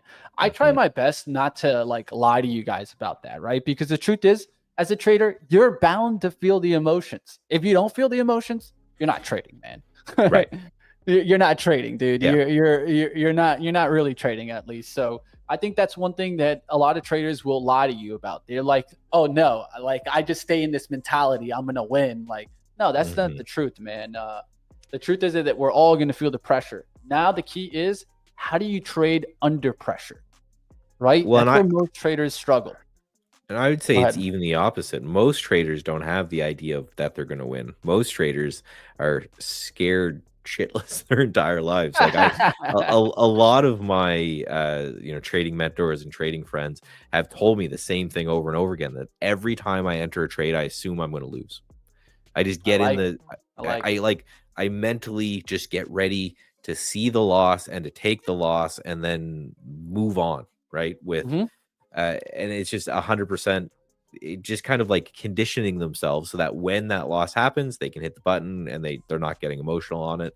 And then they get kind of surprised by winners more than anything. They're like, oh, good. That's the way it should be. Like, oh, well, the thing always, right, is first figure out the risk, not figuring out the reward. Because if you're figuring out the reward first, that's going to be pain. And going to be a lot of pain at first, right? Always understand your risk and what it really is.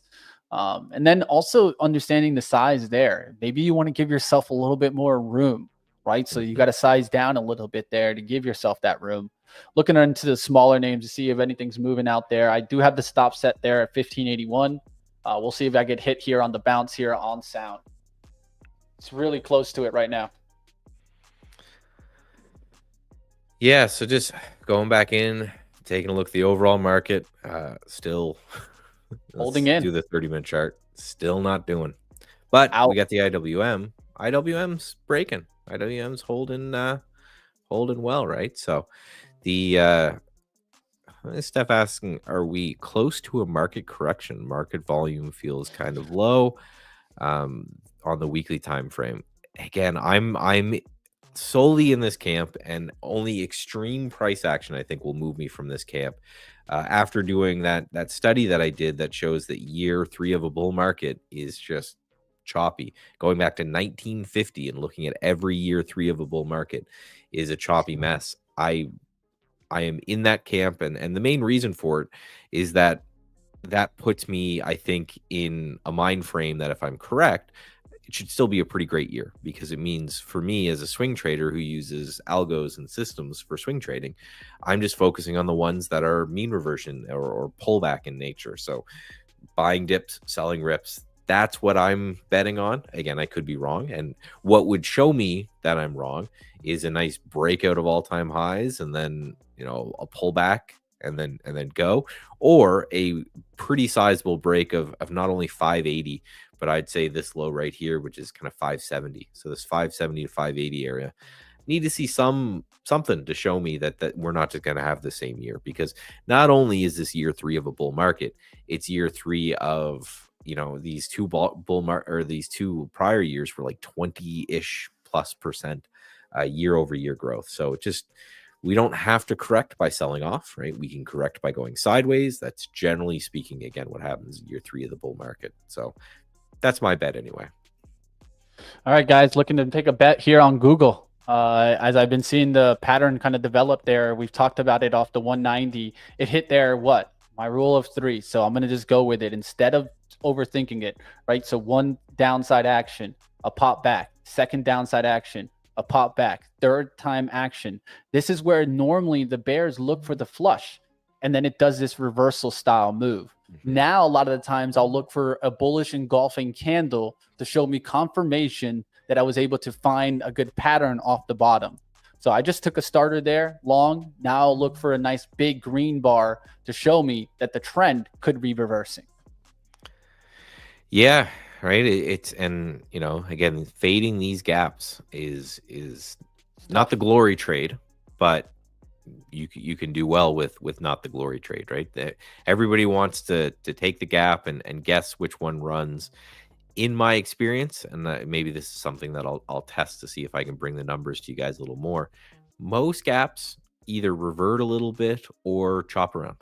Most gaps aren't you know, they gap up and just run all day. Now maybe that happens a little more in like the micro cap space, the crazy guys there, but yeah, mostly what I've seen is just, yeah, gaps just kind of chop around. So again, this is why the strategy that I'm looking at is looking to take the revision of the gaps, but also being okay with it chopping around, because usually when you chop around VWAP. So Google is on my list. The VWAP is 190. So I've got a long way to go until I could get involved there on what it is that I'm looking to do.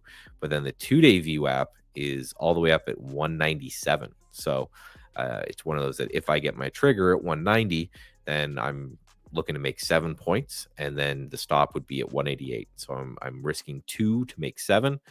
Again, something that I would do all day, every day. All right, looking at PWM, guys, it just got it back above $2. This is one that I watched this morning. It had a nice daily chart. That's the only reason I'm really looking at it. It just got some volume, about 94,000 shares. Looking to see if it's going to take the 2 push here. Prestige Wealth. I was about to say, what a name. That's fancy. Prestige, man. Prestige. And then POAI also with a setup to try to maybe get back above the 160s here. I'd actually let it pop through that 160 to actually show you the hourly run. So if you look back on the time on the hourly, look at this trend line here. I'd be looking to see if the stock can get through that trend line and start to get the volume around the 160. So the POAI, also one on the smaller stocks to watch here. So what I'm going to do, guys, is I've already taken the big boy trades, right? The big boy trades, I just jumped on Google. I just jumped on the Regeneron. I'm going to ride those out to see how those play out. And now I'm going to focus in on the smaller plays that I've given myself at least an hour of the market open to see if I can grab one of these. RNAS is another one, just getting the pop there. So there you guys have it. Some names starting to come back into play. Let's see with this one, if we start to get some other ones. This is just recovering the VWAP. This one has halted 3 times, so it's not my type of play. I don't like to play them after they've halted 3 times. That's just a no-no for me. But let's see what happens now, if this one can at least get the momentum started. So yeah, so looking here at the SPY here, we are back above those pre-market highs that we marked super early there. So I'm looking to see if we hold, because again, it's been a bit wild for everybody out there, where we had right, breaking highs, breaking lows, breaking highs, breaking lows, over and over and over again. Now, again, is it now that we've suckered in the longs here and then stopped them out on the news, and now we get back to it after those longs have had a bad day? Is that going to be the final move? I'm not too sure. My Mattel is doing great. It's starting to sell down here. My AMD is still not moving, and same with my Match.com. So AMD is still just chopping the range, and same with Match.com. MTCH.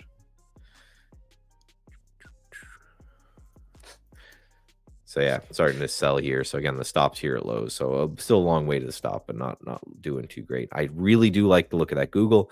It's just for this particular setup, which I'm kind of forcing myself to trade, I have to wait until that not Google. I have to wait for that VWAP, and that VWAP's a long way away. So it's going to take me a while to get there. A lot of times I also look for relative volume, right? And trying to find a name like that, right? Versus just try to change percentage. ACB still having the good volume, guys, and just stair stepping higher here. So ACB actually not looking too bad there. And I'm just looking for ones that could maybe get a little bit momentum here. But definitely ACB still holding well on the relative volume. I do this with my Benzinga Pro scanner. I have it right here. So this is a percentage reader, and you guys can do that also if you guys have Benzinga Pro. Of course, one of our partners there, and that's how I'm finding these. Acon, RNAS, of course, starts showing up there. So what I look at is which ones were up in the pre-market at least 10%, so that I can start looking at ones that traders would be looking at. Yeah, so AMD's starting to move. So AMD triggered again, and this is something, again, I'm glad that I'm doing this with everyone, and people can follow along and give tips. Right back, man. It's crazy. Yeah, part of me wants to say, well, what if I waited the whole first half hour and just waited out this junk? But again, something we have to test. We have to test everything. RNAS is interesting. RNAZ. This is another one that's just one of those crazy low float kind of names. And then, yeah, you mentioned ACB, and that made me go over to the heat map here. Bring this up. So MSOS, of all the ETFs I watch, and again, this is just, it's a custom ETF list that I build, and I've just kind of been adding to for years and years and years. MSOS being the strongest name out there is not something I see very often. This has generally been the dog. So looking at this chart on the daily chart, it's kind of looking kind of interesting. And to be honest, this is one of those that I would probably play the ETF on, because there's just so many weed plays. I think it gets really hard to pick which one's the best, which one's the worst. And if we're looking for a swing, talked about these yesterday, basement window trade, right? To add to that, another thing that MSOS gives you an advantage is it has swaps on those OTCs. So just to mention that. Well, just look. So if this bottom is the bottom, and even we're going to get back to where we were in October, November, before the election, I just drew that out. That's a 7-hour play. That's very interesting. If you want to get real crazy with it, you can go MSOX, which is the leverage version of that. I think it's a 2 times on MSOS. So if you do think that there's going to be a pretty decent move over this for the last little bit, the push that's coming out, that could be interesting as well. I just got a question from someone on Facebook, said there's who are we talking to? We can see a combined chat, so we're not we're not insane. We're streaming everywhere, so yeah, there's going to be different people on different platforms. So I like that catch, man. No, don't worry, man. We're talking to the mirror here. We haven't lost it yet, but yeah, there's not yet. No guarantees though. So yeah, and it's important to note, if someone's watching this on YouTube, but they're more of a Twitch viewer or a Twitter or a Facebook or Rumble or whatever it is, you cannot escape us. We are everywhere. So yeah, so it's one of those things. Yeah, we're not that crazy yet. Check back in a little bit. If the market remains range bound for too much longer, maybe we'll get there. But yeah, MSOX is interesting to me. I'm staring at this as one of my, do I just buy a little bit, a little triple or a little double leveraged marijuana sector play? Because that now, if you're talking, we're at $8, even if it just gets back to a couple days before the election, that's 16. So that's a double. The beauty of that is not that I can make more money, but the way I look at these leverage plays and the things that I really like them, it's not that I can make more money, it's that I can assign less capital to them. That's the big thing, right? So, maybe I would put in 20, 30,000 in MSOS. Well, maybe I can put like 10 in MSOX, and that just allows me to trade more things and to have more ideas going on, right? So don't look at leverage and say, hey, this means I can go all in. Look at leverage and say, well, I can trade less, right? One thing I've been trying to improve on a habit in the main account is cutting out and getting back in, but at a lower price, right? So being able to break even, understanding that you could get a dip below that, and then being able to scoop it back. So here in Google, I did just that, guys. You guys can see it because I give you guys my filled orders, which not many people will ever do. That's why I give it to you guys so that you guys can learn from this kind of example here. I go long at 190.49. I cut at 190.50, and then I go long again at 190.40. And now the stock's making the move, right? So a lot of times you'll get these whipsaws right before a big move where it can wash you out and then the stock goes. So a lot of times I've been trying to stop fighting the risk there and like creating risk, just getting out, understanding that puts you in no risk, and then getting back in with a determined risk again. Right.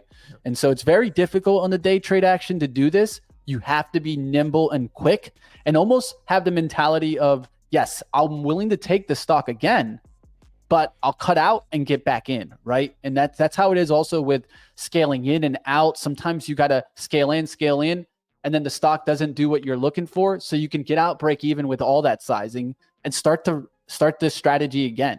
Right. Mm-hmm. I feel like sometimes when traders scale in, then they're just like, oh, I'm already in, I'm just going to hold on. And that can really be a recipe for disaster, right? So the idea of scaling in is the trade actually working for you. So I always talk about when scaling in, and I haven't been doing this too lately, so I need to get back on it a little bit, is trying to do small pieces. And then when the trade's actually working for you, take your shot, right? Take your shot then, right? And that's our superpower, right? As smaller retail traders, we can do that stuff, right? And I always hear that, right, institutions are going to have the advantage on retail traders all the time. And again, as someone who worked in the hedge fund space for 10 years, absolutely do not, because they are held down by their size. If you're running hundreds of millions or billions of dollars, which is actually a smaller hedge fund, liquidity constraints, you can't do what Mitch is saying, get in, get out, get back in. We can do that. So that's something that I think you should NNE guys, going bananas, going nuclear, guys. I don't know what the hell was talked about, but something had to for showing up on my scanners there and really ripping up 8% in the last 15 minutes. So be careful there, but straight up on NNE, straight up. So what does that make me look at? The one that we talked about, LEU. Right there near the top end of the range. We talked about potential gap fill on this thing, and now it starts to go. On a swing trade day, I'd be grabbing this right now, and I'd be like, all right, well, I'll set off of the lows here. If NNE wants to go, maybe the material names start to go. CCJ is one that I'd be taking a look at also to see if it starts to get the push. So he just pushed off of 50. I kind of like that look, right? It doesn't look bad at all. NNE, big rip up there, guys. We'll see if OKLO starts to follow there. You guys see it, right? SMR, something happened there, guys. Something was said in the small nuclear play, because that was a quick reaction to the upside. And when it jumps on my scanners that have a lot of like these small names, like under $1, and it starts to jump up there towards the third position, and it's a $38 stock, I start paying attention. Look at SMR now showing up also near the bottom of this. So that just goes to show me that, when big price names start to show up on this scanner, they're moving. And we're seeing URA. I'm looking at URA. That's moving as well. So, definitely someone said something about nuclear. So that's going to be interesting. Just FYI, I figured out something about Trader Evolution, our software. If you double click on a name, it closes it. So by accident, but just so to keep you guys up on what everything's doing, I closed Mattel, probably not the worst place to close it. We're right at these lows. End up being just a little tiny trade, but yeah, just again want to show you guys, take you along the journey. So when you make a mistake, you make a mistake. Now I've learned, don't double click on the names inside the position windows unless you do want to get out, and then I guess certainly do that. But now I've learned, and it's something that's always great. Every platform is going to have work a little differently. That's actually probably something to really good to know in case you want to get out of positions quickly and you can't hit that X button quick enough, right? You want to double click there. But yes, definitely something happened in the uranium space. I am going to keep an eye on out there because that's great. As somebody who holds SMR and NNE in my long-term account, I'm happy to see it, but I don't know what that is, but it's continuing to move here quite a bit. So whatever it was, people are very, very happy about it. All right, Regeneron trying to come back and get me here, guys. Trying to fill that limit order that I have just sitting out there. So I'm going to go ahead and cancel the limit order. I was up a pretty good amount on Regeneron, so trying to go ahead and just wait to see if it can go higher. A lot of this is also the XLV to see if that can continue the trend. And what's happening, the XLV coming back to VWAP, right? So I'll be watching to see what happens there. I'm willing to cut this and kind of hold Google if I need to. So I'm just trying to make sure that I don't get in too much of a risk situation with Regeneron that it ruins the Google trade, right? So we'll see what happens. We also made a way back to the top end of the range on the Qs. So we could be just stuck between a little bit of a range right now. It seems like that's what's happening. Let's see if we can break it. I'm on the streets, as you say, looking for whatever's happening here. The streets. And I can't.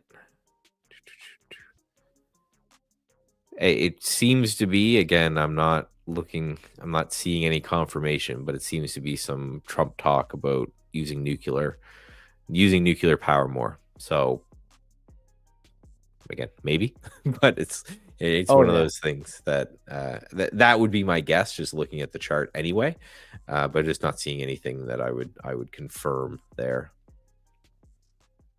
Yeah, I'm looking into Benzinga Pro, trying to find something for us there on that. Looking into the trades here to see what we're going to do, but AMD's lifting pretty well there. Let's see if the Qs can break the highs. It just kind of stopped around the 523. I'm looking to see if we can drive past that. Tesla also driving back is important to see, right? Because that's one of those stocks that I think is the weakest here on the day. And it's right back towards like a 5-minute where it flushed through, which was that 384. I'm looking to see if it rejects it and comes back down. That would be a sign of concern for me. If it can just climb back to 385, yeah, maybe we can just start climbing back to worry. Yeah, so AMD's, again, I'm in that one. It's taking another attempt at today's high. It's done that a couple times. I'm just adjusting probably for the last time, I think, my out at the 2-day VWAP, which is now at 112.62. So, right, I just undercut those by a couple cents. So that'd be a very good trade. That'd be a 5 times risk reward if that ends up triggering. So that would be great. But so far, a really good day. So, I traded this idea with you guys yesterday, and the only one I took was Palantir, and that was just pretty much a flat. And I can show you. All right. I found the headline. I found of course, you guys. Trump talk, right? Yeah. You ready for this one? Uh-oh. I'll put it right on the screen for you guys. Trump calls for nuclear peace agreement with Iran rather than blowing the country to smithereens. Yeah. Okay. Can't make this up, guys. You can't. You just can't. You can't. OKLO flying on that news, and so is NNE. That's why I'll take a look to see if LEU takes part in that rally, right? And look at it. It's already making that move there. CCJ right off the 50. Look at that. Already getting the jump there. So I think this is one that could actually have some legs here. We'll see what happens here. But so this shows you how much algorithms that read the news control. Oh yeah, they're jumping. They're jumping, man. They're jumping real quick. And what I like to do is try to find the one that hasn't yet, right? What I call the leader, the laggard style. So Yep. TC 2000 helps me with this. I'll go into the basic material sector and take a look at it in that aspect of it, right? So a lot of times what I'll take a look at is there any high RSI that just hasn't gone, right? So a stock that's already trending and now starting to get the move. I'll go into industrial minerals also to start going through this. Valet is one that's starting to get the move, and this has a tendency of spiking. And look at it right there, a nice little daily swing setup through the 950. We'll see what happens on that one. But just looking through here and just trying to catch some kind of plays that are moving that could get the push. TMC is a lithium name, but it is pushing. Look at Google now, guys. That's starting to push here. Looking pretty good on that reversal call out there. So, Yeah. now up almost 200 on it. Above VWAP, that could be super interesting. The yeah, so just to my point about algos that read the news, like why would that have anything to do with small nuclear reactors at all, right? It's just one of those things. Nuclear was mentioned, the algos go, okay, let's buy. Could it be an all-day runner? Yeah. Could it be people getting a little too hyped up? Maybe, but it's one of those, you got to take the trade when the trade's there. It's I don't know why a not nuking Iran would cause small nuclear reactors to power the US to go up, but that's what they're doing. So another play, right? We've talked about it already, the defensive stocks. At some point, you keep talking about nuclear weapons and things like that. I could see those getting a spike too. So maybe it's not just the nuclear play, right? Maybe it's looking into the I mean, it's still obvious, but not as quickly, because all the algos read nuclear, right? They don't read defensive stock, right? And a lot of times they're scrubbing, right? So if there's no word of that, they could miss it, and the smarter traders can maybe go grabbing like a Lockheed Martin that's on a bearish move right now, right? It's on a bearish looking chart. So the technicals tell you, no, don't touch this. But the truth is, the catalyst could start making it move a little different. I'm looking at NLC because it's the better looking daily chart. We look at it on the daily chart, and RTX is the one. RTX right in that 9 EMA, kind of holding the trend kind of look. Can this get back above the 130? RTX has been strong, man. Again, I love this ETF for it, ITA. Nice looking. This is the daily chart. This is a really nice looking ETF here on ITA. So if we're gonna get more talk about everything that's going on, then again, maybe. All right, guys, starting to see a little bit of a slowdown there on a nice rejection off of a third topping on the Qs here. So got to be careful for a range bound move where it starts to pull back here. Yeah, and right, as exciting as things are, this is why you see me always go back to daily charts, even though I'm in day trader mode right now. Right, we won't want to look at the SPY. We're still inside this range, guys. Right? I hit a stop in the green for Google. Just want to mention. Nice. Yeah, and then we're still inside this range right here, right? So we're still inside the range. That's inside the range. That's inside the range. So yes, it's very exciting, and we are back up. So again, this is the pre-market high, this black line. You can see how just a very simple thing of just marking out the highs and the lows of the day really helps with analysis, where I did this just based off of this level and this level here from the pre-market. We got there a little bit above, struggled, came back, struggling. Again, we're getting closer to kind of that slowdown lunch hour time. So the question is going to be, if we're stuck at this zone, we could be stuck at this zone until the afternoon. Then the afternoon, we have some sort of movement or action that's going to take place after that. So we're getting close to a place where it's time to say, all right, time to maybe not swing for the fences again. So the only trades I have on right now are my AMD, which is actually doing okay. I have my match, which is just kind of chopping. And then Google, I actually have an order set just in case we get back up to, I can bring this in here, to the VWAP, because this actually was the one that I was watching most for a breaking. So you got close to the VWAP and then rejected down a little bit. So if we get back to that VWAP, I just have the order already set out that it would buy right there. It would stop the low of the day. It puts a target at the 2-day VWAP, which is a great distance away. So it's one of those that the risk reward is like 3 to 4 to 1. So I'm just going to take that, and I'm just going to let the system deal with that, and I'll just check on it periodically. Right, again, we live in a world of technology, and sometimes it's surprising to me how little some traders will actually use it. All right, looking to see if Google makes another down move here through towards the 190.60. I don't mind getting back in it here, but the thing is, I just got to give it a second here to see what happens in the Qs. If we could break the high again, I'll jump right back in it and use the cash that I made as the risk. So 71 as the risk, right? So then I'm pretty much playing with the house's money. So I have no problem getting out and getting back in, especially on a day like today where there's a lot of shake.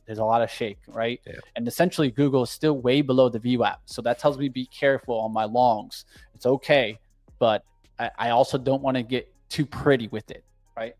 Right. So yeah, we're kind of both looking for the same thing. Is if it can clear VWAP, we're bullish, but until then, we need to kind of chill out a little bit. And there could be some shake, right? It could shake it, right? And I think that's what's happening here, and that's why I was okay to cut it out. I was like, you're up too much to let that profit go, right? And sometimes it's a matter of that, right? I just don't want to let the profit go, so I'll take the cash and then see if I jump back in and play with that house's money. So as we wrap it up here, you're not gonna trade that small account without me here watching, do you? You're not gonna cancel my show and pass when I'm not. That's the hardest thing, right, guys? That's the hardest thing, because now I'm seeing, like, it depends on the market, right? Because if we can get the flush down now, I think that you're gonna start seeing some of these euphoric names like Sound already started to drop, right? I remember I was looking at that one. Well, look at it now, right? And the euphoric names are starting to get hit. So yeah. Like Rigetti. IonQ seems interesting, just hitting at that 42, but the market needs to come down here. Tesla is telling me a little weakness out there, but not much. It's just kind of sideways here, trying to determine what happens. But I'll tell you guys what, guys, I'm probably not going to take another trade here. I'm just going to call it as a break-even type of day. If there was a trade I would be making, it'd probably be in the uranium trade there, but I would probably be looking at LEU or things like that. But I need a pullback on like a 15-minute at the minimum here for me to take the shot, right? So I'd be looking for a candle back towards like 82 on LEU or like an NE, right? Give me a 38 test, right? I don't want to be buying at 40s, but it's just continued to go up. That's one thing I will say. Look at that. Boom. So watch out for the Trump comments, right? Yeah, you got to keep your head on. I guess that's a good final word that I'll give to everyone, is that we're just in that market now, right? You do all the analysis in the world. Make sure you got your stops out. If Trump says something, it doesn't matter what your analysis said. It's gonna completely rip the other way. So just be careful out there, guys. All right, guys, I'm going to go ahead and I'll let you guys know the last trade that I'm in is that Google, right back in, risking that money. So I'll set the stop there, $72. I got $72 to work with. Let's see what happens. I'm going to call it a wrap, guys. Be careful out there today. We'll see what happens in the markets. A lot of action going on. And what? We'll be back tomorrow. So smash the like button for that. Let us know what you guys enjoy and look for Jorge. Funded trader joining us tomorrow. Excited to bring him on. We'll be bringing on some different traders. Like always, guys, smash the like. We got a lot more for you guys right here on, of course, Trade the Pool. Don't go anywhere, guys, and let us know what you guys want to see more or less of. We got it right here, and we'll keep battling with you.